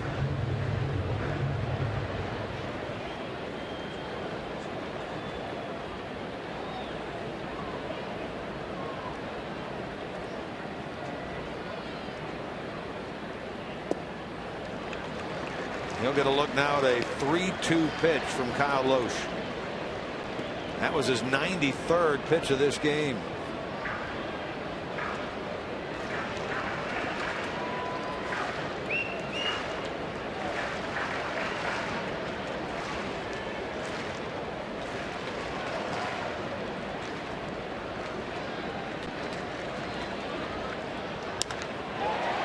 Into right.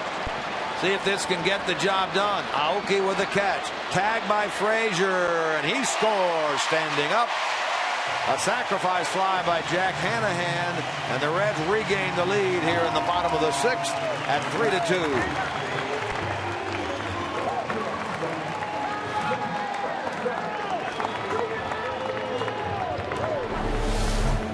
The Reds take advantage of the error right there. Not a great swing by Hanahan, but when you get the job done, who cares? He gets that ball deep enough into right field. Aoki's got a nice arm, but no one's going to throw out most major league runners coming in from third base. So Hanahan drives in that go-ahead run. That's taking advantage of an error right there. Big time. Stolen base, throwing error.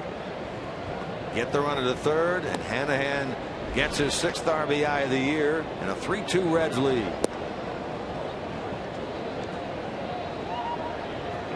Now Cozart scored the 2nd run of this game for Cincinnati back in the 2nd. At the plate. If Betancourt doesn't throw that ball away. Running this ball down out there in center is Gomez. Cozart gone. Inning is over. We're through 6. Reds back in front 3-2.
In inning number 2, Chu bounces that ball to the second baseman. Jeanette had to go off his glove, scoring his Cozart. 2-0 Cincinnati. And speaking of Jeanette, his first big league home run came in the top of the 3rd to make it 2-1.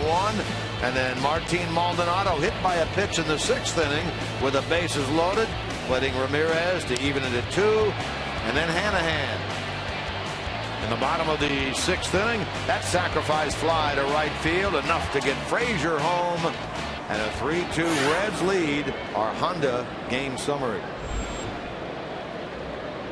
Marichka Aoki leads things off against Arroyo here in inning number 7.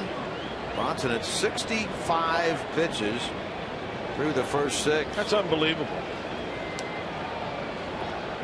Aoki 0 for 3.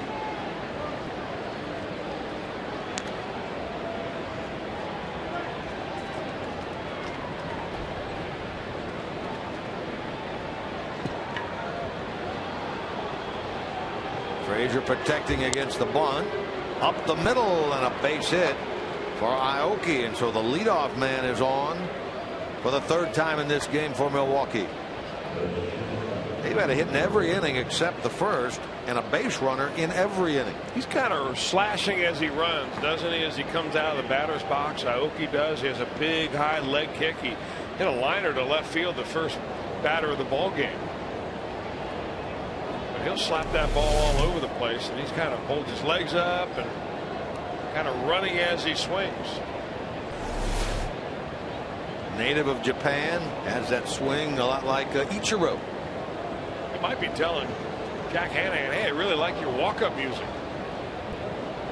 The Gaelic Storm, I wonder where they're playing this summer. Jack will tell him that they're playing in July the 26th up at the Dayton Celtic Festival. Wow, look at you.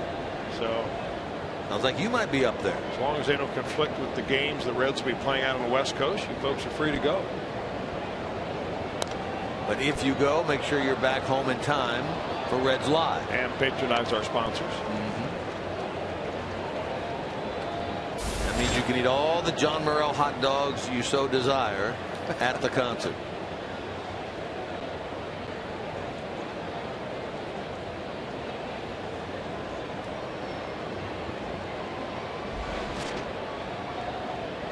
Segura tonight 1 for 3.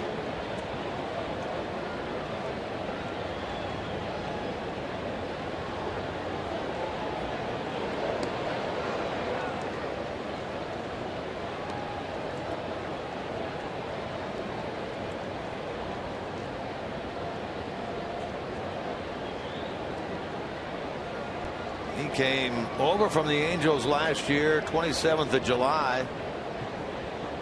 And the Zach Greinke deal sent Greinke to the Angels for what, 2 months before he signed the 6-year deal with the Dodgers. Double play ball. 1, 2, got them both. Second of the night turned by the Reds.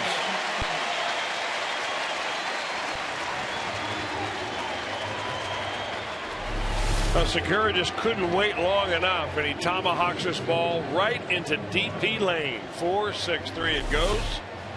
And just like that, the base runner is erased.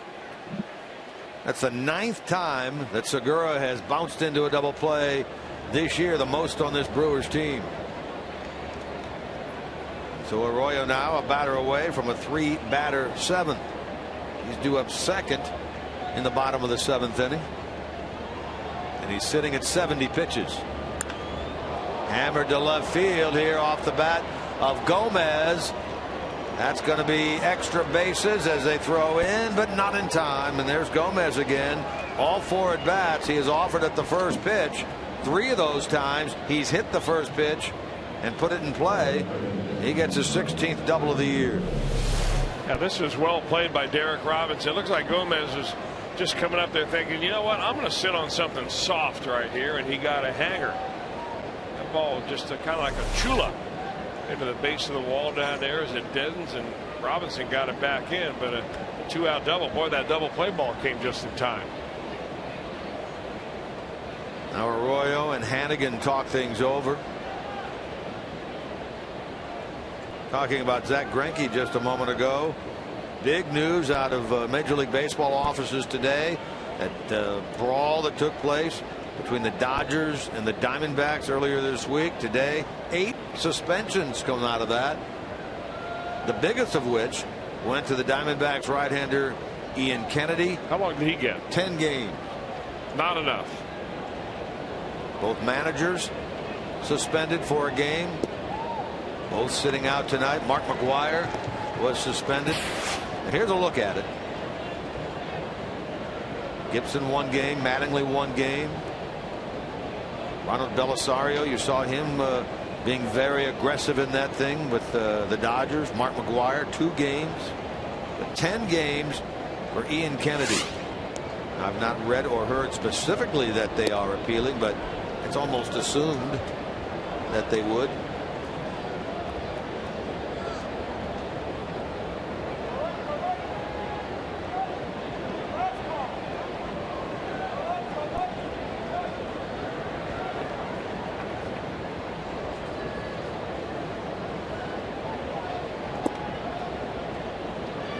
I wondered if that conversation with Brian Hannigan had to do with maybe not giving Aramis Ramirez a whole lot to hit with a base open right here. I mean, Ramirez has faced Bronson Arroyo more than any other hitter with the exception of Albert Pujols.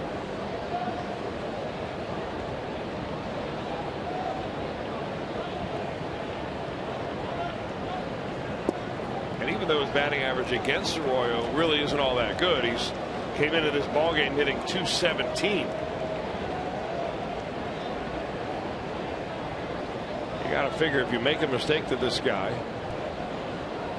he still has plenty of pop in that bat.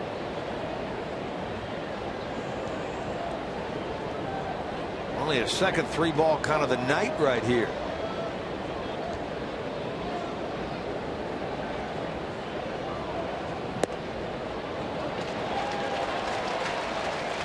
Ramirez disagrees and a full count.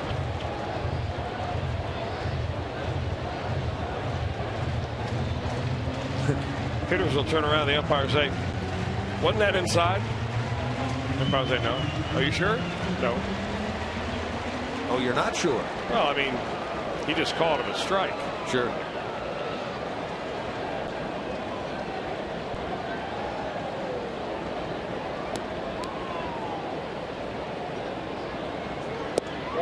Got him on strike. Heated him up with a fastball. Number 4 for Bronson Arroyo. Tying run stays on the bases. Stretch time here in Cincinnati. The Reds in front 3-2. And in celebration of America's birthday and Flag Day in America, a special rendition tonight of God Bless America by Reds Stadium organist John Schutte. Of our armed forces, as well as those who serve to protect in our local police and fire departments. At this time, please help us honor these brave men and women and all our veterans of service as we celebrate the Army's birthday and Flag Day in our nation, and welcome Great American Ballpark organist John Schutte as he performs God Bless America.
All season in the Kroger Bleachers here at Great American Ballpark. Kroger Bleachers is the place to catch all of the Reds action. For additional savings, plan a group outing of 25 or more. Sit in those bleachers. Enjoy the party with your family and friends. For tickets, simply call 513-381-REDS. Visit select Kroger locations or log on to Reds.com/tickets. The Kroger Bleachers. 3-2 game, Reds in front. Bottom of the 7th inning. Milwaukee makes a pitching change. Kyle Loesch out after 6. The new man used to be their closer. This is Canadian John Axford.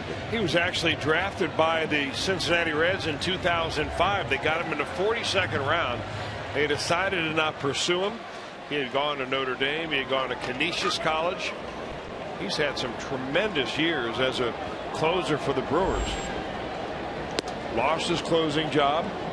They say recently, though, he's throwing the ball now like he used to. In fact, 2 years ago, he led the National League with 46 saves. That's when he had that long flowing hair. Remember that? And a Snidely Whiplash mustache. Hannigan trying to get it started here in the bottom of the 6th. Well, even last year he had 35 saves and 44 tries, and they were down on him a little bit. His earned run average had skyrocketed up into the mid-4s. Fastball that normally is in the mid-90s, a big, sharp breaking ball. Like a rocket into center field for Hannigan. His second hit of the night. Boy, he has hit the ball hard twice. I mean, up the middle both times. Once he nearly undressed the shortstop Segura. And there's a little chuck and duck right here for John Axford.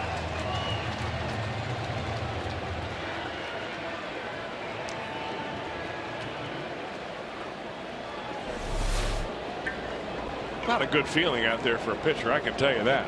You've had the chuck and duck before? Yeah. One of my best pitches.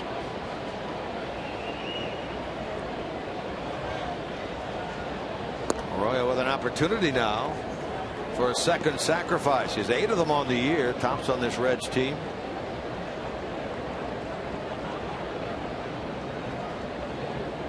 Arroyo's thrown 77 pitches through 7. Remember, the benchmark of pitchers, at least from what we used to hear from Greg Maddux, was I try to throw 13 pitches an inning. He's below that. Well, that's tremendous if you can go 13. Axford, the Jeanette covering. It's a 1-4 sacrifice, and 2 of them tonight for Bronson Arroyo. Remember, after the game, stay with us here in Fox Sports Ohio. We'll get all the coverage for you that you need, including comments from the skipper, Dusty Baker. Reds Live post-game brought to you by King's Honda, the King's Auto Mall. Visit KingsHondaUSA.com.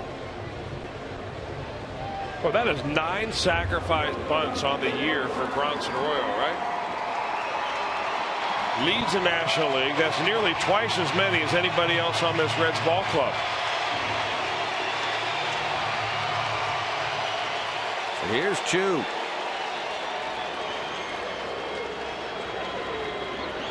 He has an RBI in this game, his 22nd of the year.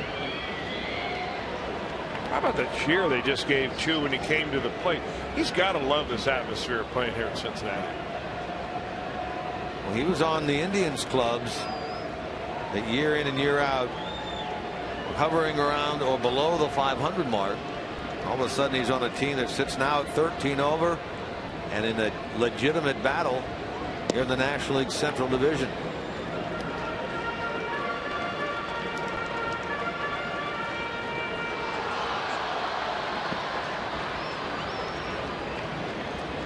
Cardinals jumped out in front early in their game down in Miami over the Marlins, but now in the 6th inning it's the Marlins who have taken a 5-3 lead in that game. That's Jake Westbrook on the mound for the Cardinals, coming back for the first start off the disabled list. A good combination going then here. Cardinals trailing in their game, bottom of the 6th. Reds leading here, top of the check that bottom of the 7th.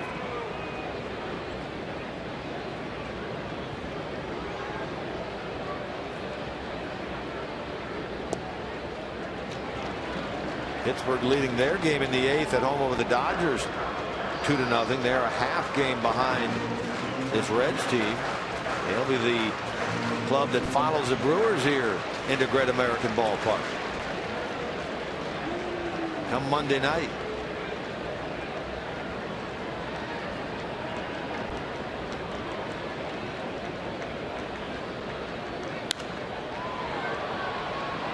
Left field side, long run, and no play for Logan Schaefer.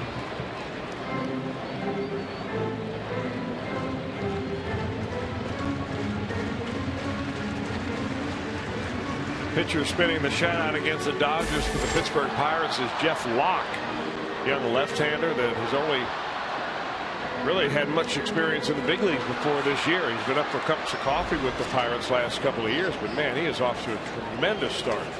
5-1, an earned run average down in the low 2s. He's slated to pitch the Wednesday game here against the Reds.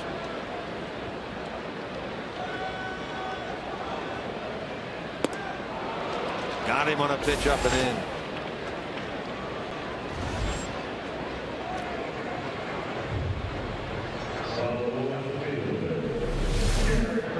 in. He's still got the fastball. There's no question about that for John Axford. And his control is much improved. Last year, his walks went up. In fact, he was averaging about 5 walks for every 9 innings last year. And that is the main reason why he lost that closer's job, because he couldn't throw the ball where he wanted to.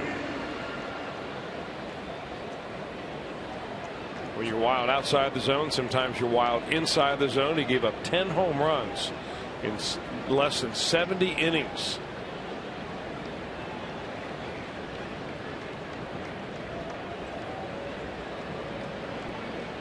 Another guy who just came off the disabled list, Giancarlo Stanton of the Marlins.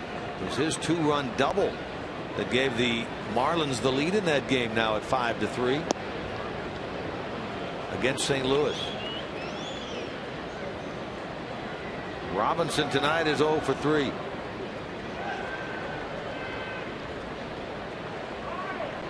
Insurance run leads away at second. That's Hannigan with 2 out.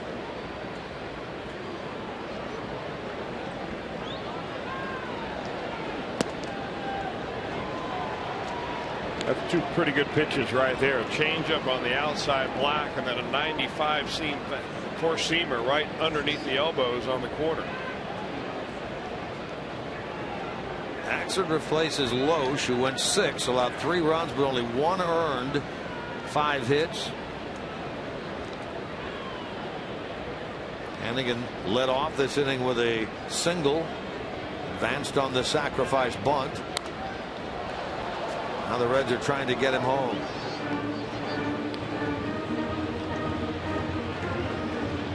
Brandon Phillips waits on deck. He's in the 3-hole tonight with Joey Votto out of the lineup. First off day for Joey this year.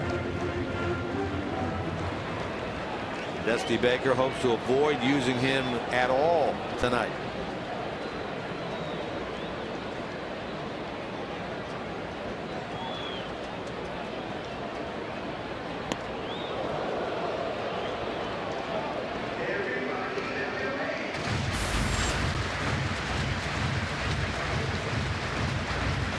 Michael Gonzalez down in the Milwaukee bullpen. One of 2 lefties they have down there. The other is Tom Gorzolani.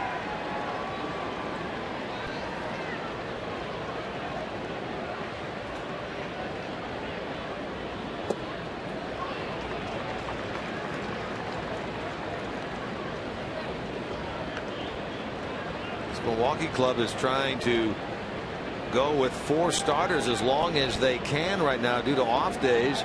Marco Estrada recently placed on the disabled list with a left hamstring strain. Mike Fiers, who was so good for them in the second half last year, ineffective this year. They sent him down to AAA.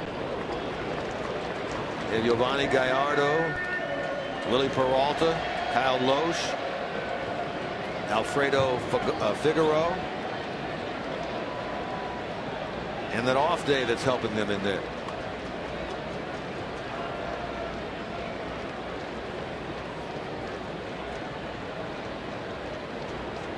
Reds will see Gallardo and Peralta in the other games of this series.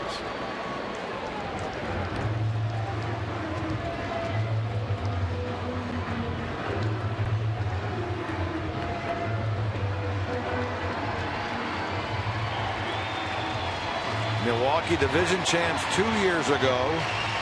Last year finished third, 14 laps behind the Reds, but over 500 by 4 games. Ron Renicky is in his 3rd year as their skipper.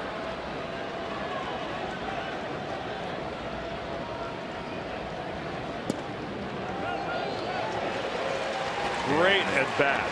I mean, a great at bat right there for Garrett Robinson.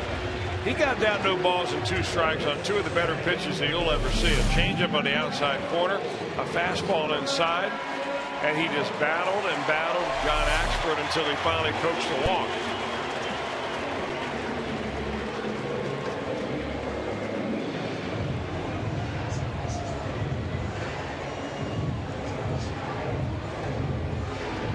Here's Brandon Phillips now against John Axford. Phillips, we talked about earlier how well he has done with runners in scoring position. Started the game at 439. Had a hit in that situation back in the 1st. Trying to do it again here in the 7th.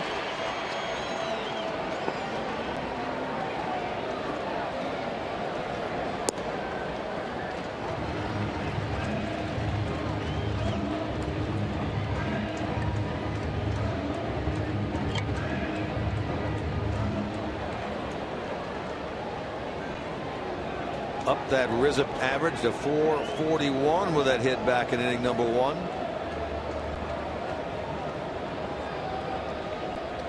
Trying to inch closer to Paul Goldschmidt for the league lead in RBIs. With that 6th spot the other day in Chicago really bumped him right back into the race again. He had missed those 4 days in a row. Goldschmidt had gone crazy to take over the lead. 6 RBI game Monday propelled him right back into the run batted in race. Yeah, he has faced John Axford a lot. I mean, for a closer anyway, reliever 9 times coming into this ball game. He's 2 for 9. That's a 222 average.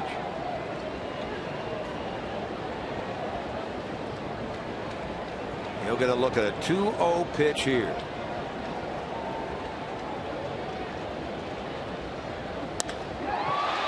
Rips it into center, but caught out there by Gomez. Brandon hit it hard, but he's retired, putting an end to the bottom of the 7th.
Now with a hint of Old Spice. It's the strikeout that Bronson Arroyo had against Aramis Ramirez.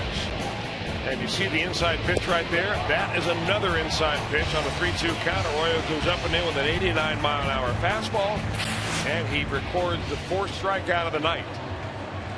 2 times he's gotten Aramis Ramirez. Well, only twice this year has Arroyo not pitched at least 6 innings in a game. He's through 7 here tonight. Goes back to the mound for inning number 8. 3 times he's gone 8 innings, including 2 starts ago here against Colorado in a 3-0 victory. He is sitting at 77 pitches. He goes to work here against Betancourt. They're top of 8. A 3-2 Reds lead. Trying to defeat Milwaukee for the 5th straight time overall. The 9th time in the last 10 meetings in this ballpark. You know, the numbers that you just read about Bronson Arroyo, until you really sit back and think about them, I mean, that is a real measure of consistency. I mean, he's gone at least 5 innings every time he's taken the ball. Most of the time he's going 6 or 7. I mean, he's a bullpen saver right there. And more than ever, the Reds needed a bullpen saver tonight. Phillips to his right makes the play. Good positioning by the Reds defense, and the end result is a 4-3 on Betancourt.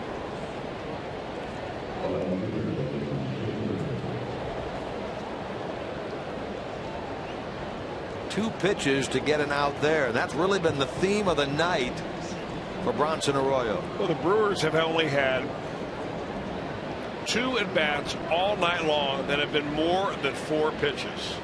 I mean, you think somebody in that dugout would say, are we making it a little bit too easy on that Reds pitcher or not? I don't see them changing their strategy. Well, there's Schaefer taking the first pitch. That's a rarity tonight. That's a headline maker. Reds, meanwhile, now have action in their bullpen. Right-hander LeCure, left-hander Parra, up and throwing. Bronson trying to steer this thing through 8 with the lead intact. There's Sam on the left, Manny on the right. Both pitched in yesterday's game. Parra 1/3 of an inning, LeCure 1 inning.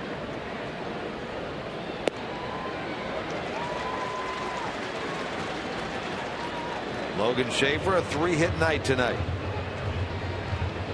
He's been the man that has been dubbed to, at least temporarily, replace Ryan Braun out in left field. But tonight, making his 5th straight start out there.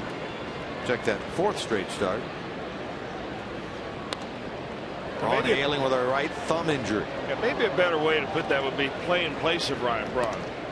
True. Replace Brian Braun is a lot to ask of a young man, because Ryan Braun at the beginning of every year, whether you think that he's cheating the system or not, is still among those that people pick as an MVP favorite.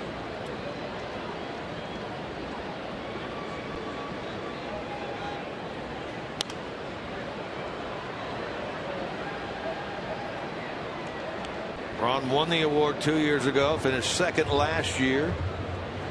Been in the top 10 in the MVP race 3 times in his 6 full years in the big league. So yeah.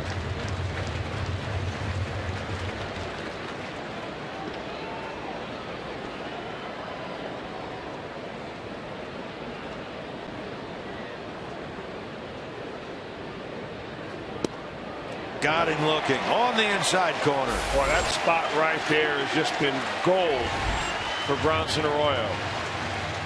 I mean, ever since he has been able to master that two-seam fastball where he starts it off the plate and it comes right back in for a strike. I mean, Schaefer's turning into it like he's thinking maybe it'll hit him.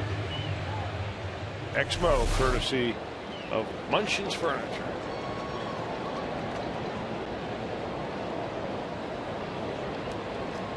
Now it's the catcher Martin Maldonado with 2 men out.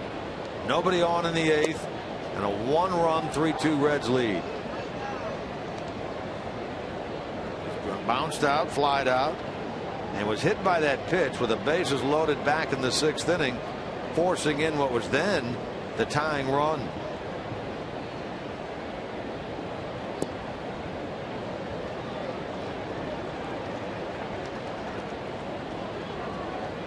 Scooter Gennett on deck, then the pitcher spot.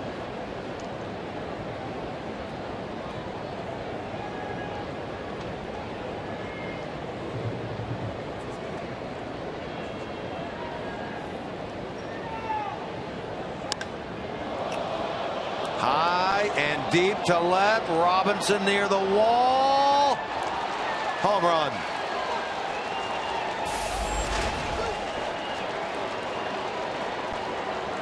third of the year for Maldonado. And we are tied at 3 here in the 8th.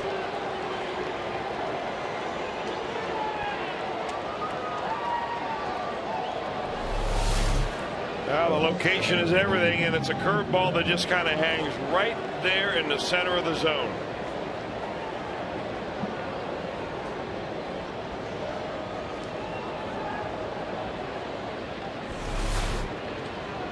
Maldonado gets his second RBI of the night on his 3rd home run of the year. Well, he just hit one 5 days ago against Phillies closer Jonathan Papelbon, and he gets one here against Arroyo.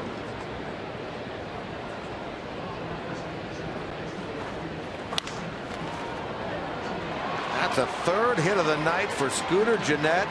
And the Brewers have the go-ahead run on now in the top of the 8th. Well, the bottom part of this lineup is, maybe Ron Rennick could be thinking about flip-flopping it tomorrow in his lineup. I mean, because they have been outstanding. Logan Schaefer batting 6th, has 3 hits. Maldonado's got a home run, batting 7th. Gennett's got a home run, a double, and now a single, batting 8th.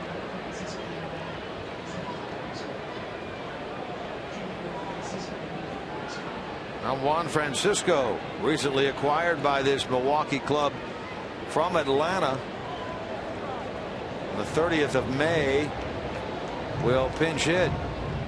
Remember, he hit a grand slam in this ballpark as a member of the Atlanta Braves. A long, long grand slam.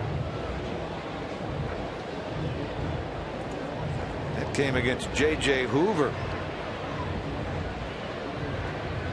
Now Francisco will pinch hit for Axford, who goes 1 inning, allows a hit, a walk, but no runs.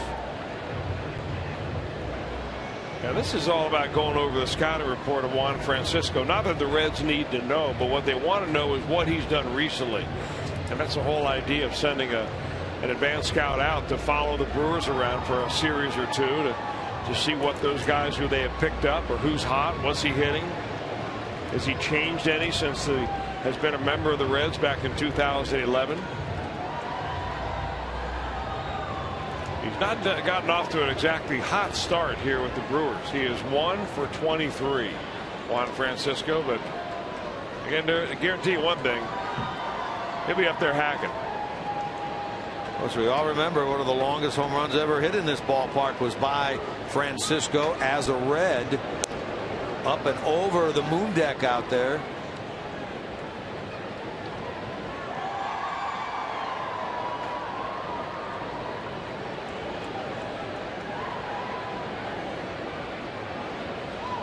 Francisco had been designated for assignment by the Braves at the end of May, and then traded by Atlanta to Milwaukee for a minor league pitcher, Thomas Keeling. Remember, it was Francisco that was traded from Cincinnati to Atlanta in exchange for J.J. Hoover. And then he hits the grand slam against Hoover.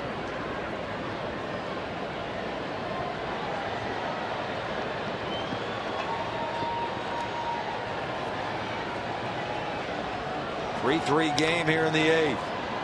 Toward left center. That's going to fall. That's going to be a hit. Gennett hustling over to third. The throw is not in time. First and third with 2 out. They didn't expect Francisco to do that. I can guarantee it kind of served it very sheepishly almost in the shallow left center field. They're playing it very deep because you've got to respect his power. Good pitch by Arroyo is down and away, and sometimes you make a good pitch and you get a bad result.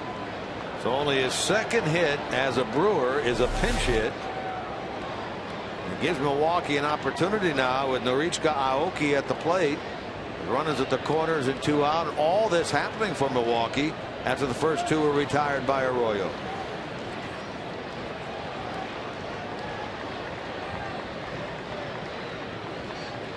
Scooter's belt broke down there on that headfirst slide into third base.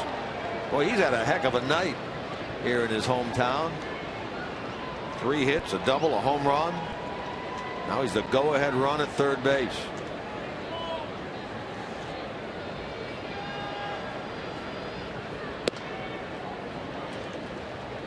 Bronson's 93rd pitch misses for ball 1. Aoki, 314 with runners in scoring position on the year. Milwaukee tonight in that situation, 1 for 8. This guy, Bronson Arroyo, battling for his 7th win. Going to take more offense to get it. He's given up a dozen hits. Most he's given up this year.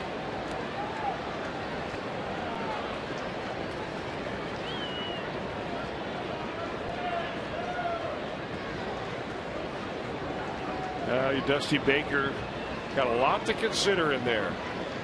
Got a worn down bullpen. He's got a pitcher that is getting near the end of his rope, but not from a pitch standpoint, but maybe from giving up number of hits standpoint. I mean, the tough thing about Arroyo is when do you decide that he has had enough? Because the pitch counts don't tell you anything. He's only at 95 pitches. Dusty Baker will tell you so often, he said it happens so quickly for him sometimes. It's like managing a knuckleballer.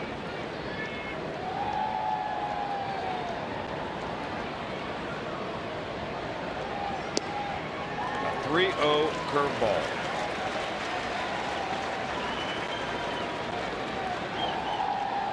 Brewers have doubled the Reds' hit total, 12-6 in this game, but we're tied at 3. Here in the top of the 8th.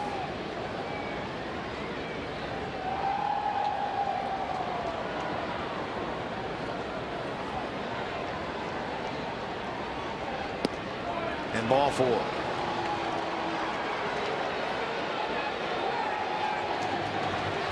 Here comes Dusty Baker. So Bronson Arroyo has given up a dozen hits tonight, just one shy of a career high in hits allowed. Is going to leave this game with the bases loaded, 2 men out, in a 3-3 game in the top of the 8th. The Reds will make a pitching change. Bronson will give the ball to the skipper of the Reds. I don't know. Have they made the decision yet? I don't. Yes, they have. Here comes LeCure. Sam LeCure will enter the game. Our Skyline Chili call to the bullpen. Arroyo out. LeCure is in.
Fox Sports Ohio has been brought to you by Cincinnati Children's Hospital, ranking 3rd in the nation on the U.S. News and World Report's 2012 honor roll for Best Children's Hospital. And by Chevy. Stop into your Tri-State Chevy dealer today and check out their full line of fuel-efficient vehicles. Bronson Arroyo, 7 2/3, 12 hits.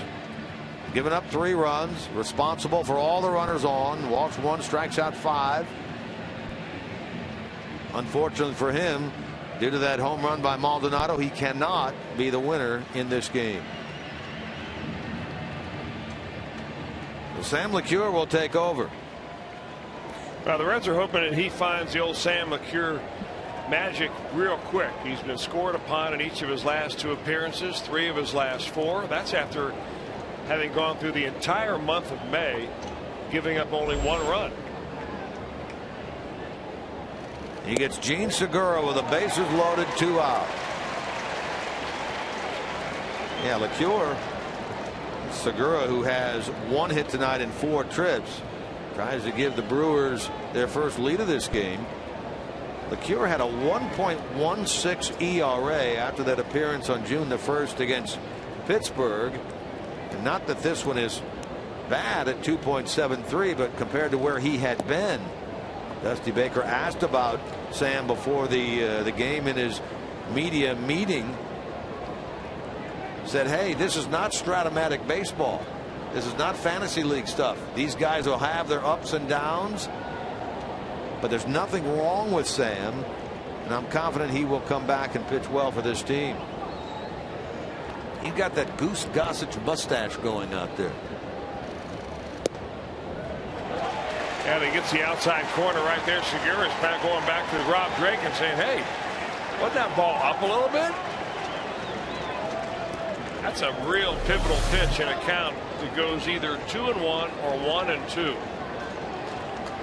Now, as you look at that box, we show you that box tracks. If it touches the black line at all, that would be considered a strike, according to the box tracks.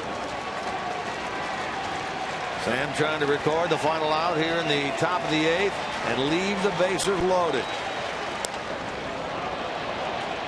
Phillips backpedaling. Has it. Gene Segura not happy. Sam LeCure, he's thrilled. 3-3 game into the bottom of the 8th.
Be a part of the inaugural Reds Ultimate Autograph Experience. Don't miss your chance to get up close and personal with these 2013 Reds. You'll get a bat, a baseball, or a jersey. Get them signed by this Reds team. This is your chance to see the team and get their autograph up close and personal. Visit Reds.com/autograph and find out how you can take part in the Ultimate Autograph Experience. That's Reds.com/autograph.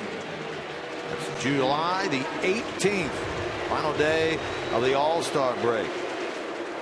Meanwhile, new pitcher on for Milwaukee. Used to be one of the foremost closers in the game, Francisco Rodriguez. You're not kidding about that. A blazing fastball, a hard over-the-top breaking ball. He once saved 47 games for the Angels back in 2006. He also saved 45, 40, 62 for them in 80, or make it in 2008. Not quite the dominating stuff anymore, but he's certainly capable, especially when he gets that breaking ball over.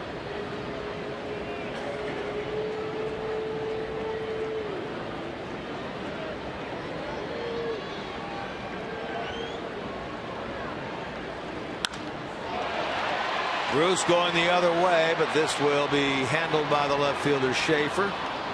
So Jay is retired for the first out here in the home 8th inning.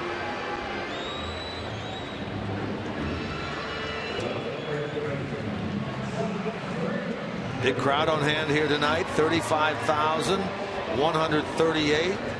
35,138 means the Reds pass the 1 million mark in attendance for the season tonight. They do it in the fewest dates in Great American Ballpark history. This is the 34th home game.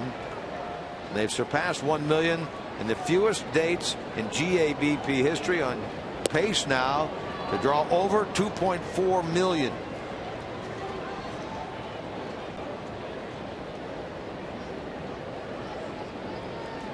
Congratulations to you folks coming out supporting this Reds team.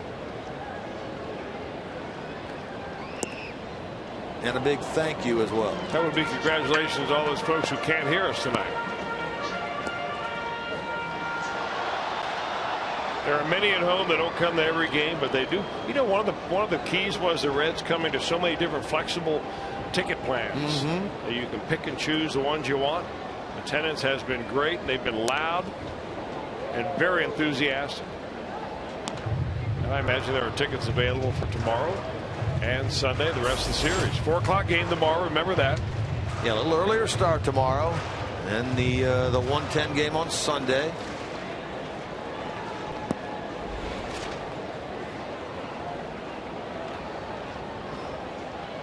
And then Clint hurdles Pirates in here come Monday night.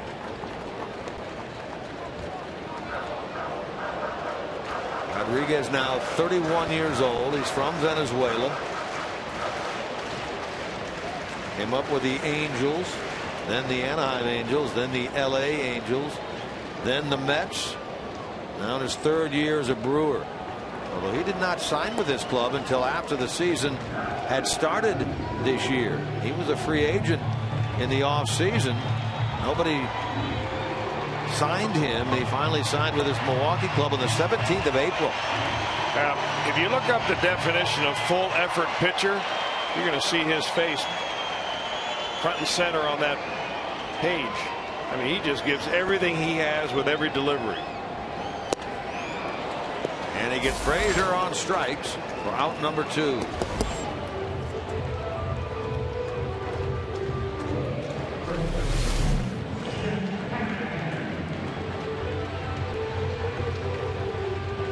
Chapman is getting ready in the Reds bullpen, just in case the Reds can do something against K-Rod. Well, he did that about 6 times yesterday, didn't he? Well, she's throwing with a little bit more intent, it seems, right now, but he was up throwing easy toss every time the Reds came to bat in that 14-inning game in Chicago yesterday.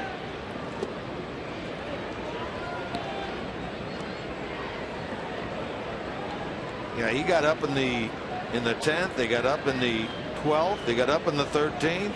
Got up in the 14th. Just in case.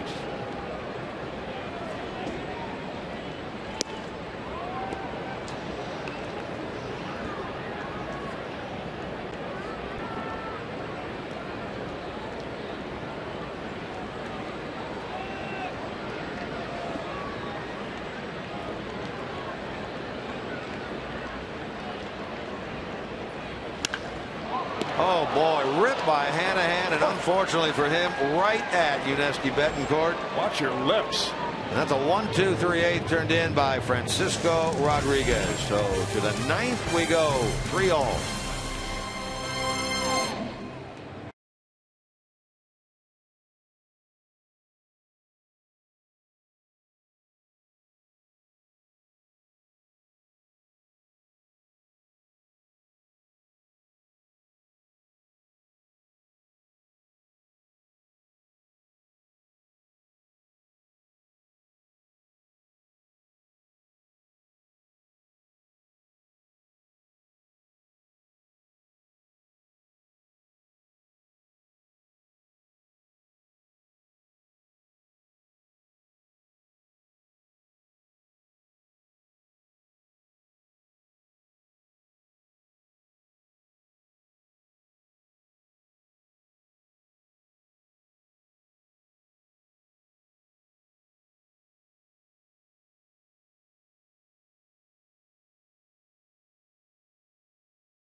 Play that was made by Brandon Phillips against Milwaukee, but back on May the 10th. Remember this? On his knee, bare hand pick and throw. Got them both. Double play of the spectacular variety right there by Brandon Phillips. Our John Morrell hot dog play of the game. Playing his way towards still another Gold Glove in 2013 is Brandon Phillips. Right now he leads the All-Star team at second base with not all that many votes in yet. I imagine it may come down to Brandon Phillips and Matt Carpenter this year. I know that the St. Louis crowd comes out and votes heavy and often. But we'd like to see Brandon Phillips represent the Reds, no doubt about it. Meanwhile, here at the ballpark, Aroldis Chapman in for the 32nd time. He brings with him an earned run average of 2.1 and 50 strikeouts in 29 innings.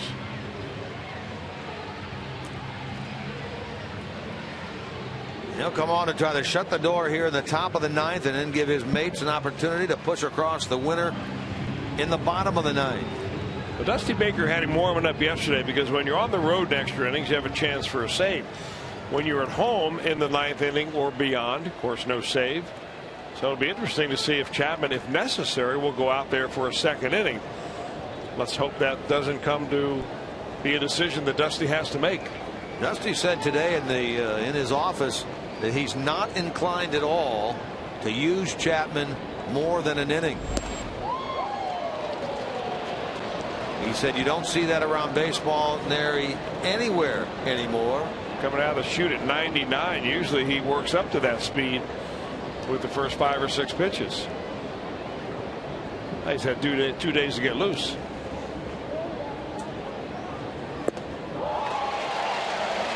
Gomez tries to turn on that. As quick as his bat is, he cannot catch up to that one.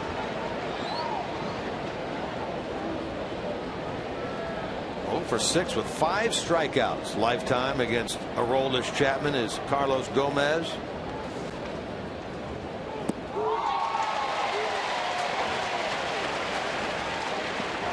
Aramis Ramirez next, and Yuniesky Betancourt.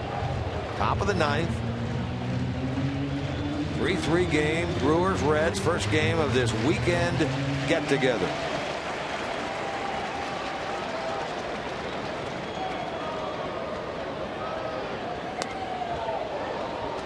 Both starters turn in, quote, quality starts. Arroyo 7 2/3, 3 runs, 2 earned. He did give up a dozen hits, the second most he's ever given up in a game in his career. Cal Loesch, 6 innings, 3 runs, 1 earned, gave up 5 hits. One time retired 12 in a row. Reds in their portion of the 9th will have Cozart, Hannigan, and then a pinch hitter for Chapman. There's a strikeout of Gomez.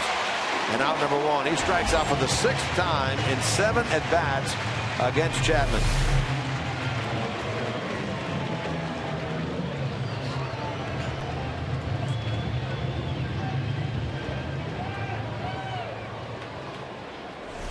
Now to the plate, Aramis Ramirez. One official at bat against Chapman lifetime, a strikeout. In this game, 1 for 4.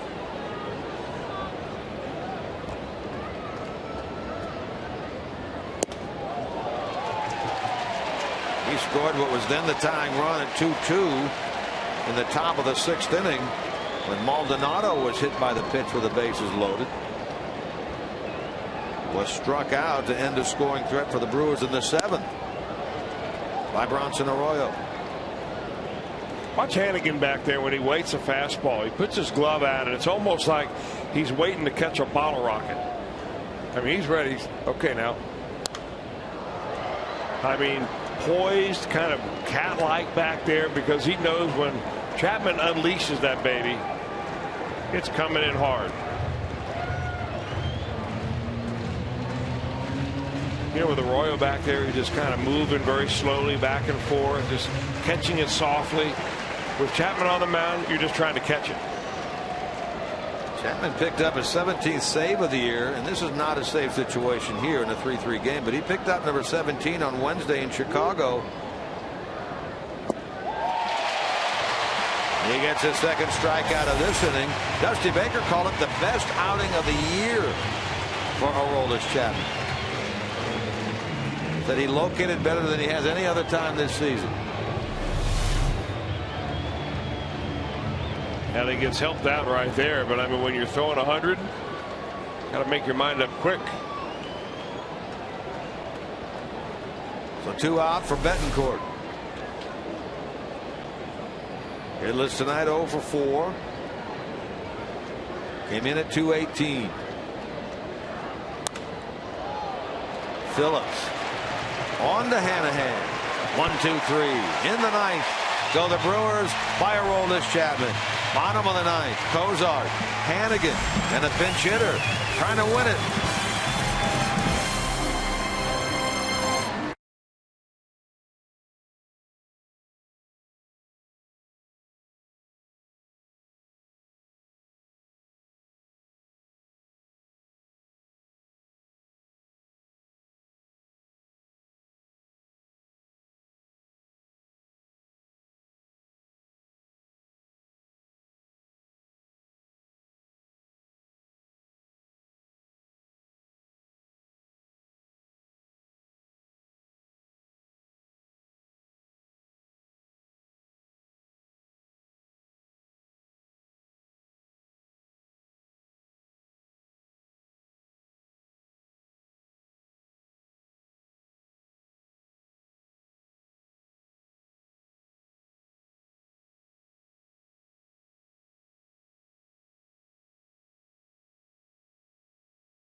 On drive of the game, unfortunately, off the bat of Martin Maldonado on a pitch from Bronson Arroyo in the 8th. 2 out, nobody on. That blast, his 3rd of the year, tied the game at 3. That's where we are now in the bottom of the 9th. That home run, our Nissan drive of the game. 3 runs, 12 hits for the Brewers. 3 runs, 6 hits for the Reds. Chapman does his job in the top of the 9th inning. Now the Reds try to get it done against this right-hander of the Brewers, Brandon Kinsler.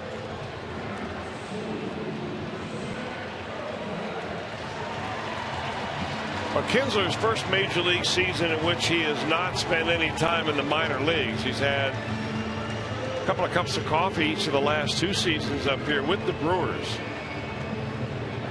This year he made the club out of spring training, and here he is still with the club. He was scored upon in his last outing. That was about 5 days ago, an inning of 2-run baseball against the Phillies.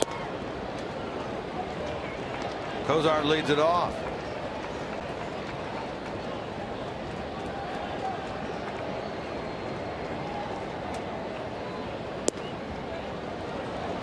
And he's quickly in the hole. 2 strikes. I mean, quickly. Kinsler got it and fired 1, got it back, fired 1, another 1, and same spot. You're 0-2.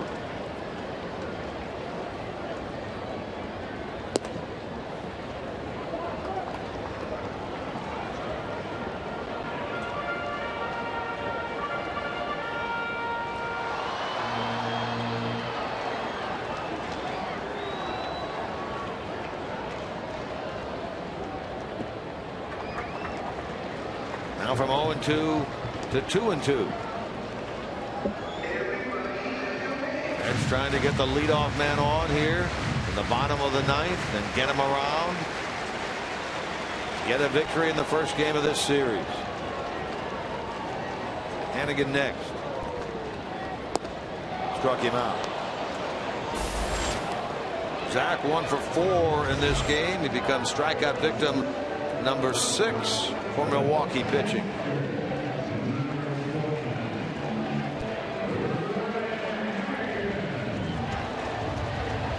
Here's Hannigan. He's hit the ball, as Chris has alluded to, solidly tonight a couple of times. 2 hits.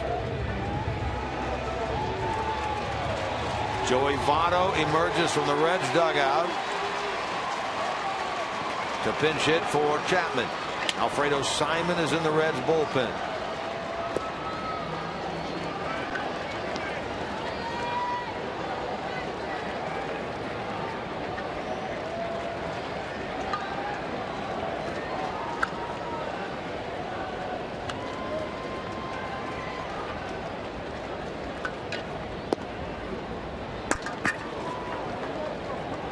Hannigan's had some pretty good luck. You saw those numbers against Kinsler, 2 for 3 with a home run ball. He's had 2 home runs this year. Batting here with 1 out in a 3-3 game.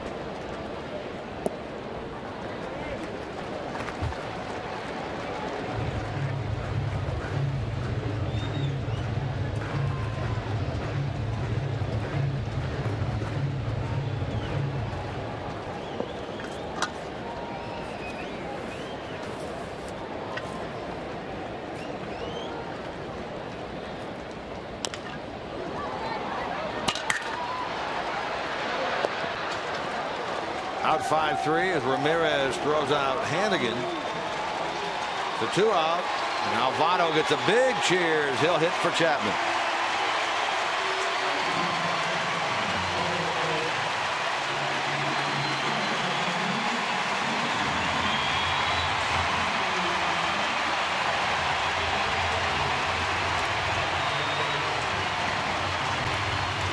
Standing O in many sections of the ballpark.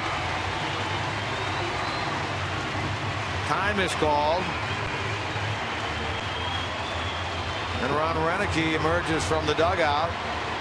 He will go to the mound. Kinsler's gotten the first 2.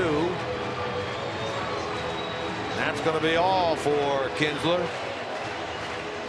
Michael Gonzalez has been throwing in their bullpen, and Michael Gonzalez will enter this game. The lefty-lefty matchup when we come back here in the bottom of the 9th.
Well, we'll get the lefty-lefty matchup here as Michael Gonzalez comes in out of the Milwaukee bullpen to face Joey Votto.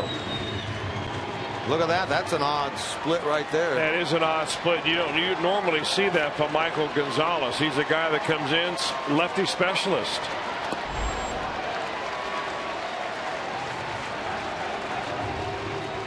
There's Joey's split. Normally a much better hitter than that against left-handers in his career. Does not have a hit against Gonzalez lifetime. 0 for 4. A lot of people on their feet here in the stadium. They can sense the drama. They came for fireworks. They saw Aroldis Chapman. They saw Bronson Arroyo. They love to see Joey Votto win it with a walk-off. He's ahead 3-0. Well, if you're Michael Gonzalez, you are guaranteeing yourself right here that Joey Votto's got a green light. So you're not pumping this baby down Broadway with nothing on it. Or even close. Yeah. There's the winning run on. 4-pitch walk to Votto. That'll be another lefty, Shin-Soo Choo. Votto hadn't pinch hit since late September last year, the last time he did so. I'll tell you, Michael Gonzalez has not walked a batter. He's walked one batter in a little over a month. And he wasn't even close there to Joey Votto. Wanted no part of Votto. Great chance for the Reds tonight to gain ground on the Cardinals. They lost in Miami 5-4. The return of Jake Westbrook is a loss for him. Jose Fernandez gets the win. Steve Cishek saves it. 5-4 final down in Miami. How about Maldonado getting right into Gonzalez's face? You didn't have to read their lips to know what he was saying. He's thrown 5 pitches all out of the zone. He brought some fire out there, challenging his pitcher to throw the ball over the zone. Chu ought to be looking for one right here. 2-0.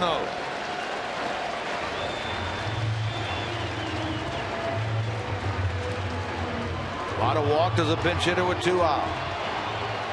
Chu up there now at 2 balls, no strikes.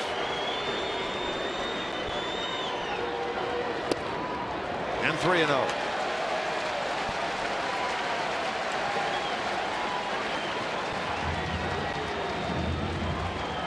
Seven in a row for Gonzalez out of the zone. Eric Robinson, a switch hitter, is on deck. Borderline strike. 3-0 Leo.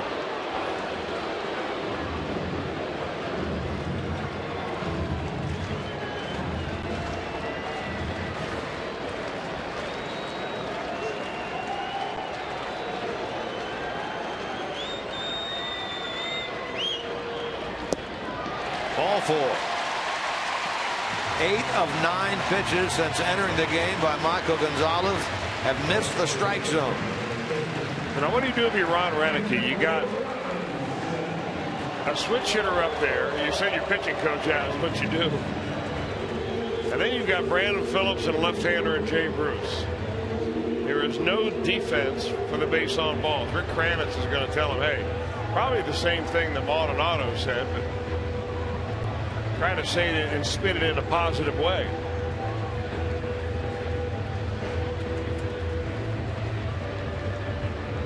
Burke Badenhop, a right-hander, now up and throwing in the Milwaukee bullpen. And it's talking there. Gonzalez talking. Badenhop throws in the bullpen. Winning run is Votto out at second. Reds fans really do explode with a Reds win. And sit back and listen to country music and fireworks here at the ballpark tonight. Better side hitting wise, Robinson from the right side.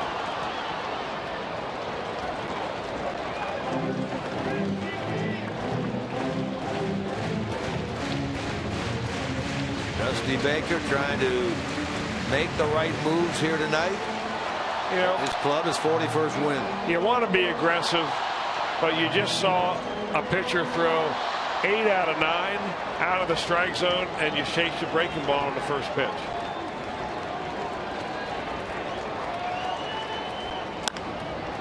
Taps it to short. Extra innings for the second game in a row for the Reds as Derek Robinson hits into a force play. We'll go to the 10th here in Cincinnati, tied at 3.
Ballpark, presented by Jack Link's Beef Jerky all season long. Jack Link's Beef Jerky.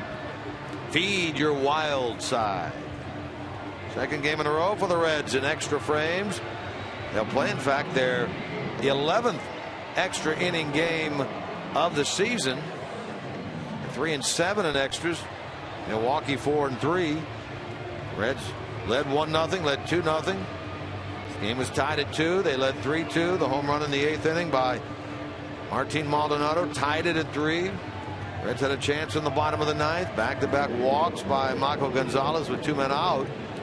Robinson bounced into the force play, and so fourth pitcher of the night for the Reds, Alfredo Simon, enters the game.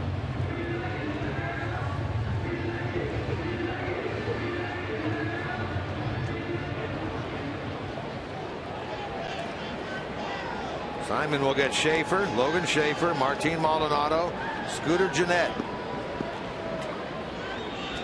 Here in the top of the 10th.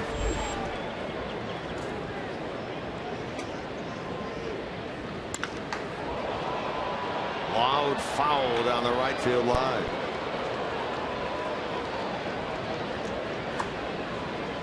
Schaefer tonight 3 out of 4.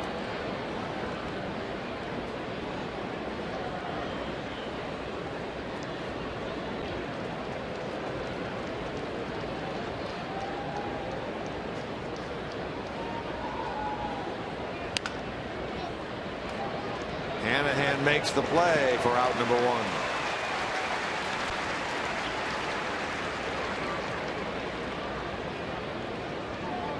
Simon worked 2/3 of an inning in yesterday's game in relief of Matt Latos. Came on to work the top of the 7th. Walked the first batter he faced, then retired the next 2.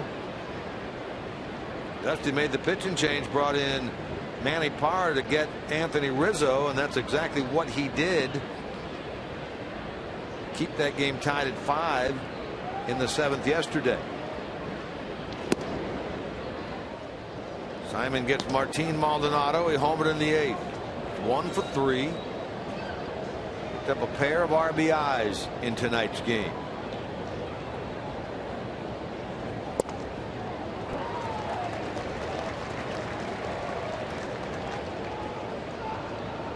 Pirates win 3-0. Jeff Locke a victory again. The Reds need a win here to stay in possession of second place in the NL Central.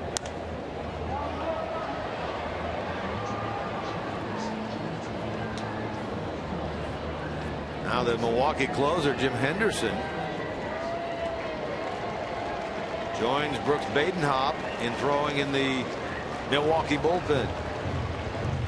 Reds began the day 3.5 behind the Cardinals, who have lost 5-4 at Miami. Pirates have won 3-0 at home over the Dodgers. They started the day 4 out. They'll be 3 games out at the end of the day. Just a matter of whether they will be in 3rd or 2nd, pending the outcome of this game.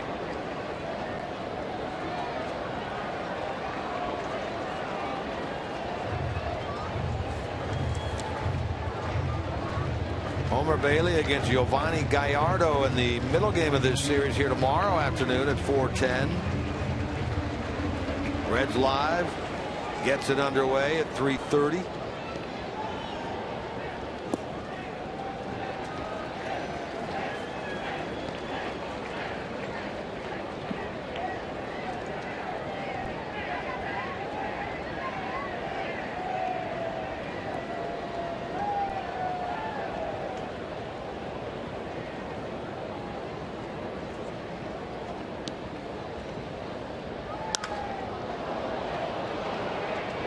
Bruce has it, 2 out. Now Scooter Gennett. Reds 10th will feature Phillips, Bruce, and Frazier. Pretty good combination to get it done. But an out to get before they can get to those 3. Gennett's proved to be a tough out tonight. A lot of these guys down at the bottom of the order have had a very good night. Brewers have to be looking up at the scoreboard and saying, how are we tied at this ball game? 3-3, but the Brewers have 12 hits and they've left 11 on base.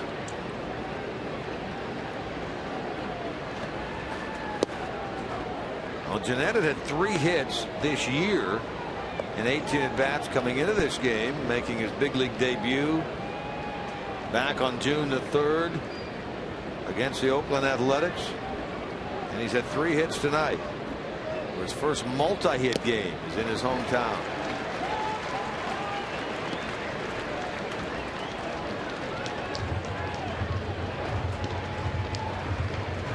Simon has him at 1-2.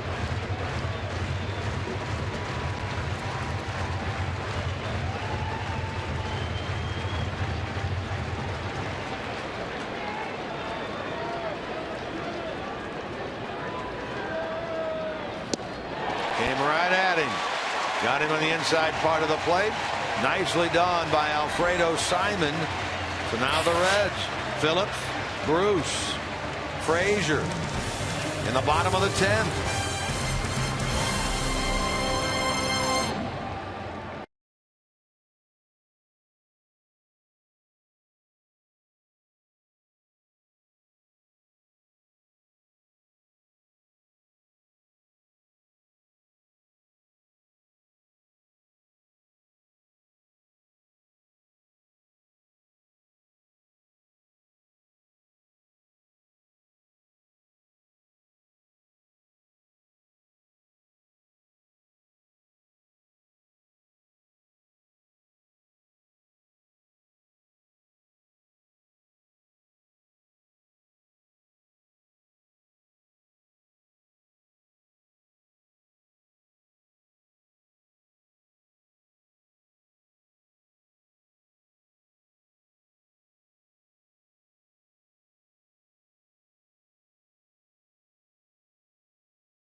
.330, first pitch at 4:10 here at Great American Ballpark. Homer Bailey against Giovanni Gallardo. He is considered and has been for a number of years the ace of this Milwaukee staff. Really struggling lately, though. That'll be the middle game of this 3-game get-together. 4:10. Sure you make note of that. 3:30. Jim Day, Jeff Pecoro, Reds Live here on Fox Sports Ohio. 3-3 tonight in the bottom of the 10th inning. New pitcher on is the former Marlin, Burt Badenhop. Yeah, they're emptying their bullpen tonight as Ron Renicky. This is the 6th pitcher of the night for the Brewers. Kyle Oshman, 5 innings, gave up 3 runs, but only 1 of them was earned. And then John Axford, Rodriguez, Kinsler, Michael Gonzalez, and now Burt Badenhop.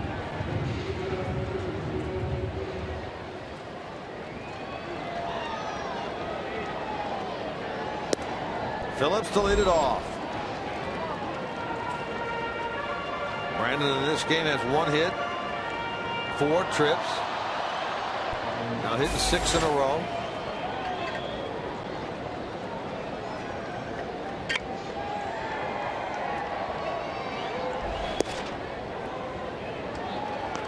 Badenhop gets a strike in there.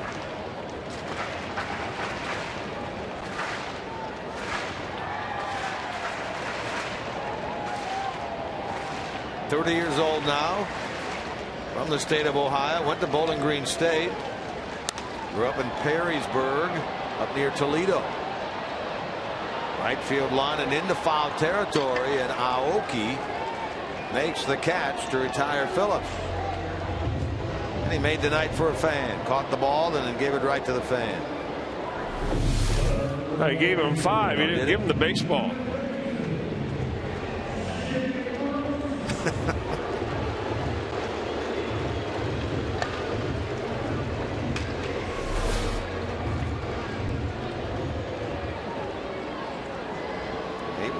He's wearing a red shirt. We know that.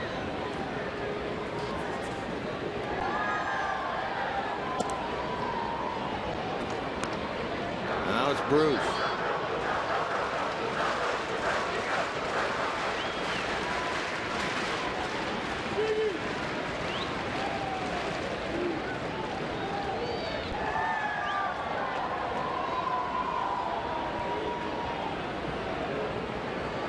Bruce has never had any luck against Badenhop. 0 for 7 with 4 strikeouts.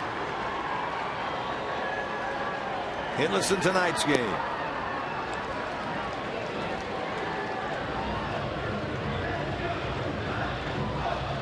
Remember, I mentioned earlier, 22 career home runs against the Brewers, the most against any opponent in his career. Wouldn't it be nice to see number 23 lifetime against Milwaukee here in his 11th of the year?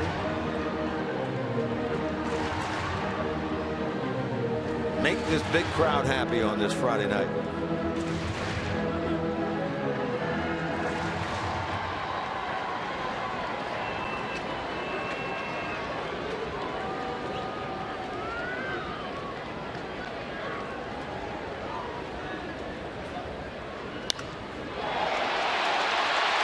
Deep to left. Back goes the left fielder. Walk-off winner.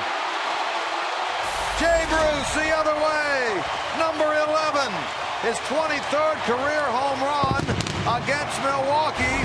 His 5th career walk-off. And a 4-3 Reds win.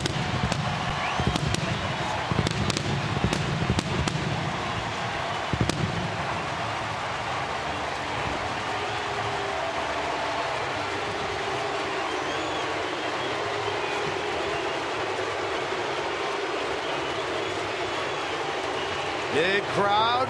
Yes, indeed, they're happy. Second walk-off home run of the year for the Reds. Chu did it against Atlanta. And Bruce does it against Milwaukee. Take a look at our Miller Time moment of the night, brought to you by Miller Lite. Now this just goes to show you how strong Jay Bruce is. It really wasn't all that much of a power-packed swing, but he got the sweet part of the bat on it, and it got up in the air and going, front row or not, game winner. Dusty Baker is a little bit excited, as is Alfredo Simon, who gets the victory. Jay Bruce, helmet in the air. Let's go downstairs. Jeff Picoro talks with Jay Bruce. Thank you very much, Jim, and that's the best feeling in the world. You've told me that time after time, isn't it? That doesn't get old for sure. That's, we needed this one. We needed this one after yesterday. It was a, long, tough loss, and to get back in here and get the win today is good. It was so... Well, we both got that one. I didn't see that one either. Hannigan never does that, so that's... I know, right? That's cool. It's always late, though, so we got... But anyway, after yesterday's loss, that was a tough loss and a long game, and the bullpen got ate up and everything. But to come back and win this, what does this mean about this team, and what's it say about St. Louis losing tonight, so now you creep even closer? You try to get every game you can, and we're a team that doesn't quit. We're never out of it. We have a lot of weapons here, a lot of guys that can to win games in a lot of different ways, and tonight I just happened to be the one, so it was good. Against Badenhop, you've had no success in your career, 0 for 7 with 4 strikeouts, I think. So against a guy like that, what are you looking for? Are you trying to drive it out, or are you just trying to get something that you can square the bat on? I'm just trying to get something I can handle, honestly, man. I had no idea I was over 7, by the way. Thanks for letting me know. No, but it's one of those things, you try to get a good pitch and you try to hit it hard. When you start trying to hit home runs and start trying to, do stuff like that, it doesn't work. Jay, congratulations on a big night. Thank you. Appreciate it. Jay Bruce tonight, boys, gets that big home run, and actually feels pretty good down here to get